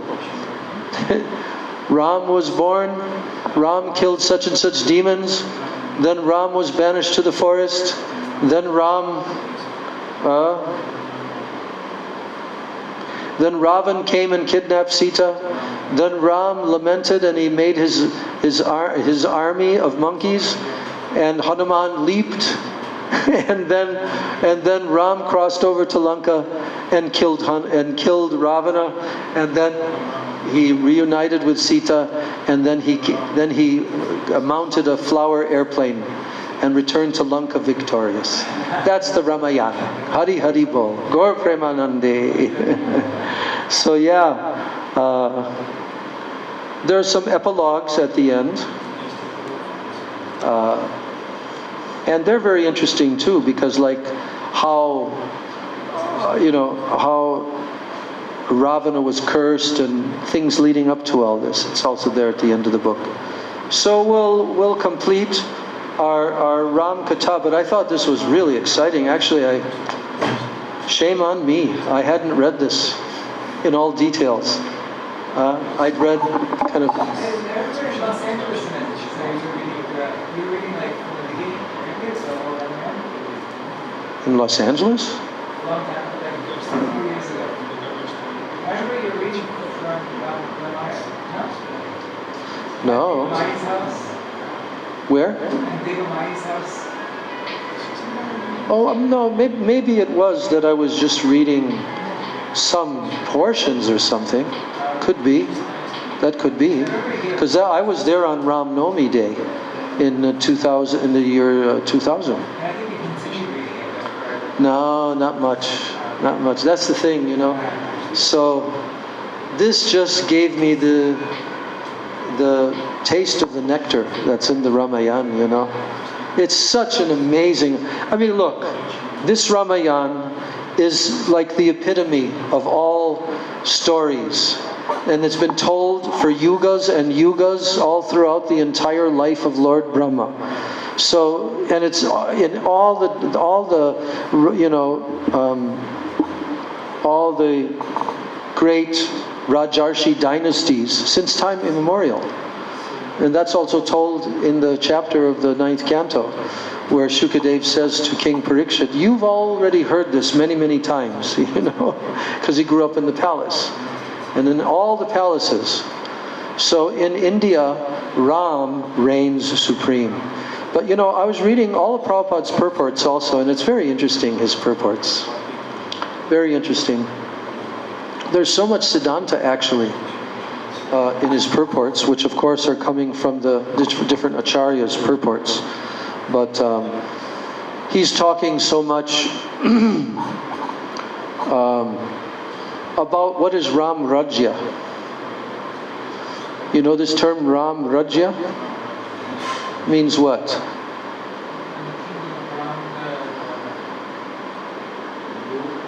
It means while Ram was ruling in Ayodhya for thousands of years, so the reign of Lord Ram is called Ram Rajya. And Prabhupada would also mention this in his general lectures, that sometimes people in India, they're calling out, when will it come again? When will those days of Ram Rajya again come? But then Prabhupada says in the purport, but those people who are calling out like this, they want the kingdom of Ram without Ram. So that will never be. That's not possible. But then in many purports, Prabhupada's talking about how if Varnashram Dharma, even in this Kali Yuga, is again instituted in human society, then that same Ram Rajya can come to the surface of the earth. It can again come. And so that's what's happening now, because this is the Danya Kali Yuga. And so the period of pious rulers of Chaitanya Mahaprabhu's movement, Harinam Sankirtan, going to the length and breadth of the world, everywhere, everyone will know about Mahaprabhu. He predicted that, you know. So, and anyway, there's very interesting purports, preaching from Prabhupada. Toward the very end of there's 2 chapters, and toward the very end of one of the chapters, of that second chapter, which summarizes the whole narration, then Prabhupada is saying that what is service? What is service to the Lord? You know, and who is a real true servant of the Lord? Well, it's that personality who fulfills the innermost heart's desire of their worshipful Lord. And so then Srila Prabhupada begins to talk about who are really the servants of Chaitanya Mahaprabhu. Because Chaitanya Mahaprabhu predicted that Bharata Bhumide Manusya Hoila Janmajar Janmasarta Kari Korapara Upakar. That everywhere, anyone who's born in Bharat, they should preach this message, and my name will be heard all throughout the world. So then Prabhupada begins to talk about fulfilling that desire. And of course, he doesn't talk about himself and what he just did to fulfill that desire in all those years in the West, you know. But then he says, there are some persons who claim to be very great devotees of the Lord, and they have taken a vow that they will never leave Vrindavan. And there they stay in Vrindavan chanting. But he said, but actually, I can't remember the exact statement, I'd have to read it to you, but he's saying about how they are not true devotees. And then he began to say how those who try to fulfill Mahaprabhu's instruction, Jare Dakotare Kaha Krishna Upadesh, Amar Agyai Guru Hoya Tara E Desh, that whoever you meet, whoever you see. And then Prabhupada begins to talk about the devotees who go out to try to preach the message of Mahaprabhu, to try to broadcast the glories of the Supreme Personality of Godhead, Lord Krishna, Lord Ram, Sri Gauranga Mahaprabhu, and so forth. They are truly servants of the Lord.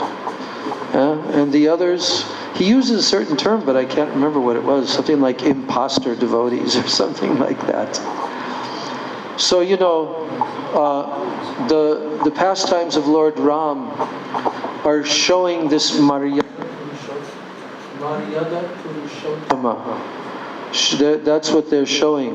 The pastimes of Ram are showing him who is executing the duties of a perfect king, a perfect human being, a perfect warrior, perfect Kshatriya, everything perfect. But he's the Supreme Personality of Godhead, and he's appearing in human society as if he's like a human being. But he shows superhuman activities all throughout all of his pastimes. And then finally in the end, he does away with Ravana by aiming a particular arrow. We did read that last year. I read that little section, the actual slaying of Ravana. And there was a lot of arrows of different types exchanged, you know. But finally there was one arrow in particular. I can't even remember. There was some special blessing to that arrow. And that's what he aimed and pierced the heart of Ravana, and Ravana collapsed on the ground dead. So all of that is beautifully described in the summary chapter in the 9th canto. So now we're completing our attempt to do justice to Ram-navami Day. And then there's another day on the Vaishnava calendar that comes up at another time, in which Ramchandra Vijayotsava Day, the day in which Ramchandra Bhagavan slayed Ravana. So I don't remember exactly where in the calendar that day comes. Yeah. So the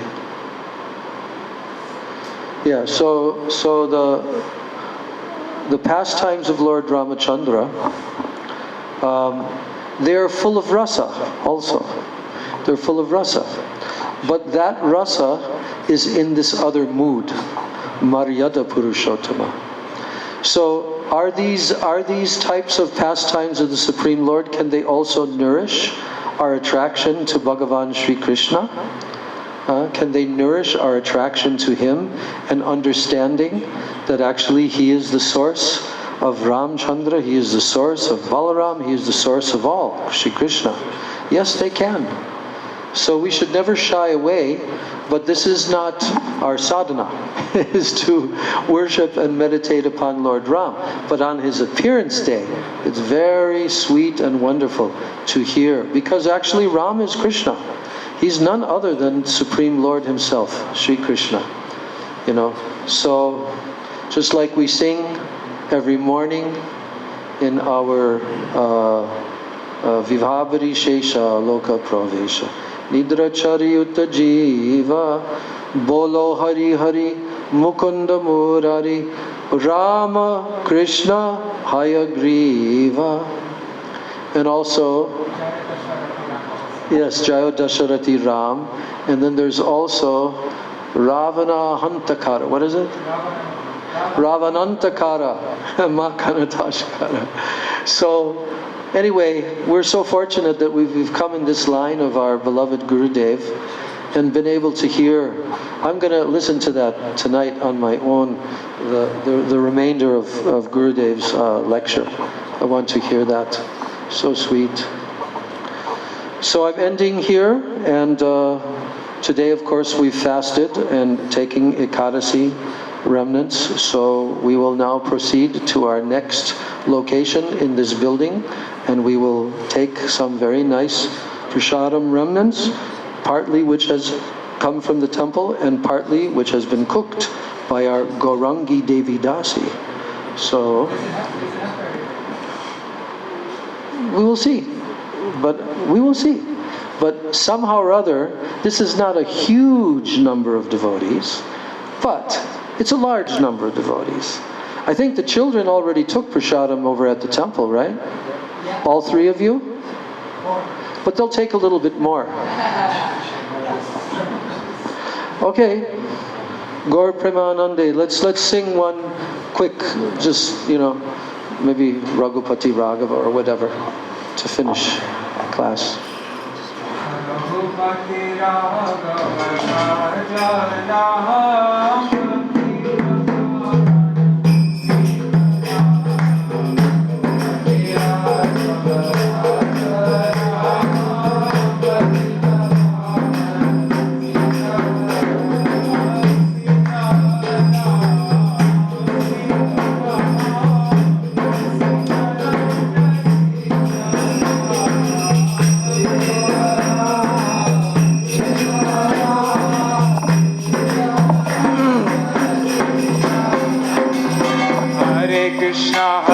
Krishna Krishna Krishna Hare Hare Hare Ram Rama Rama Hare Hare Hare Krishna Krishna Krishna Hare Hare Hare Ram Rama Ram Hare Hare Hare Krishna Krishna Krishna Hare Hare Hare Ram Ram Ram Hare Hare Hare Krishna Krishna Krishna Hare Hare Hare Ram Ram Ram Hare Hari Bol Hari Bol Hari Bol Gaur Hari Bol Nitai Gaur Hari Bol Hari Bol Hari Bol Hari Bol Nitai Gaur Hari Bol Hari Bol Hari Bol Nitai Gaur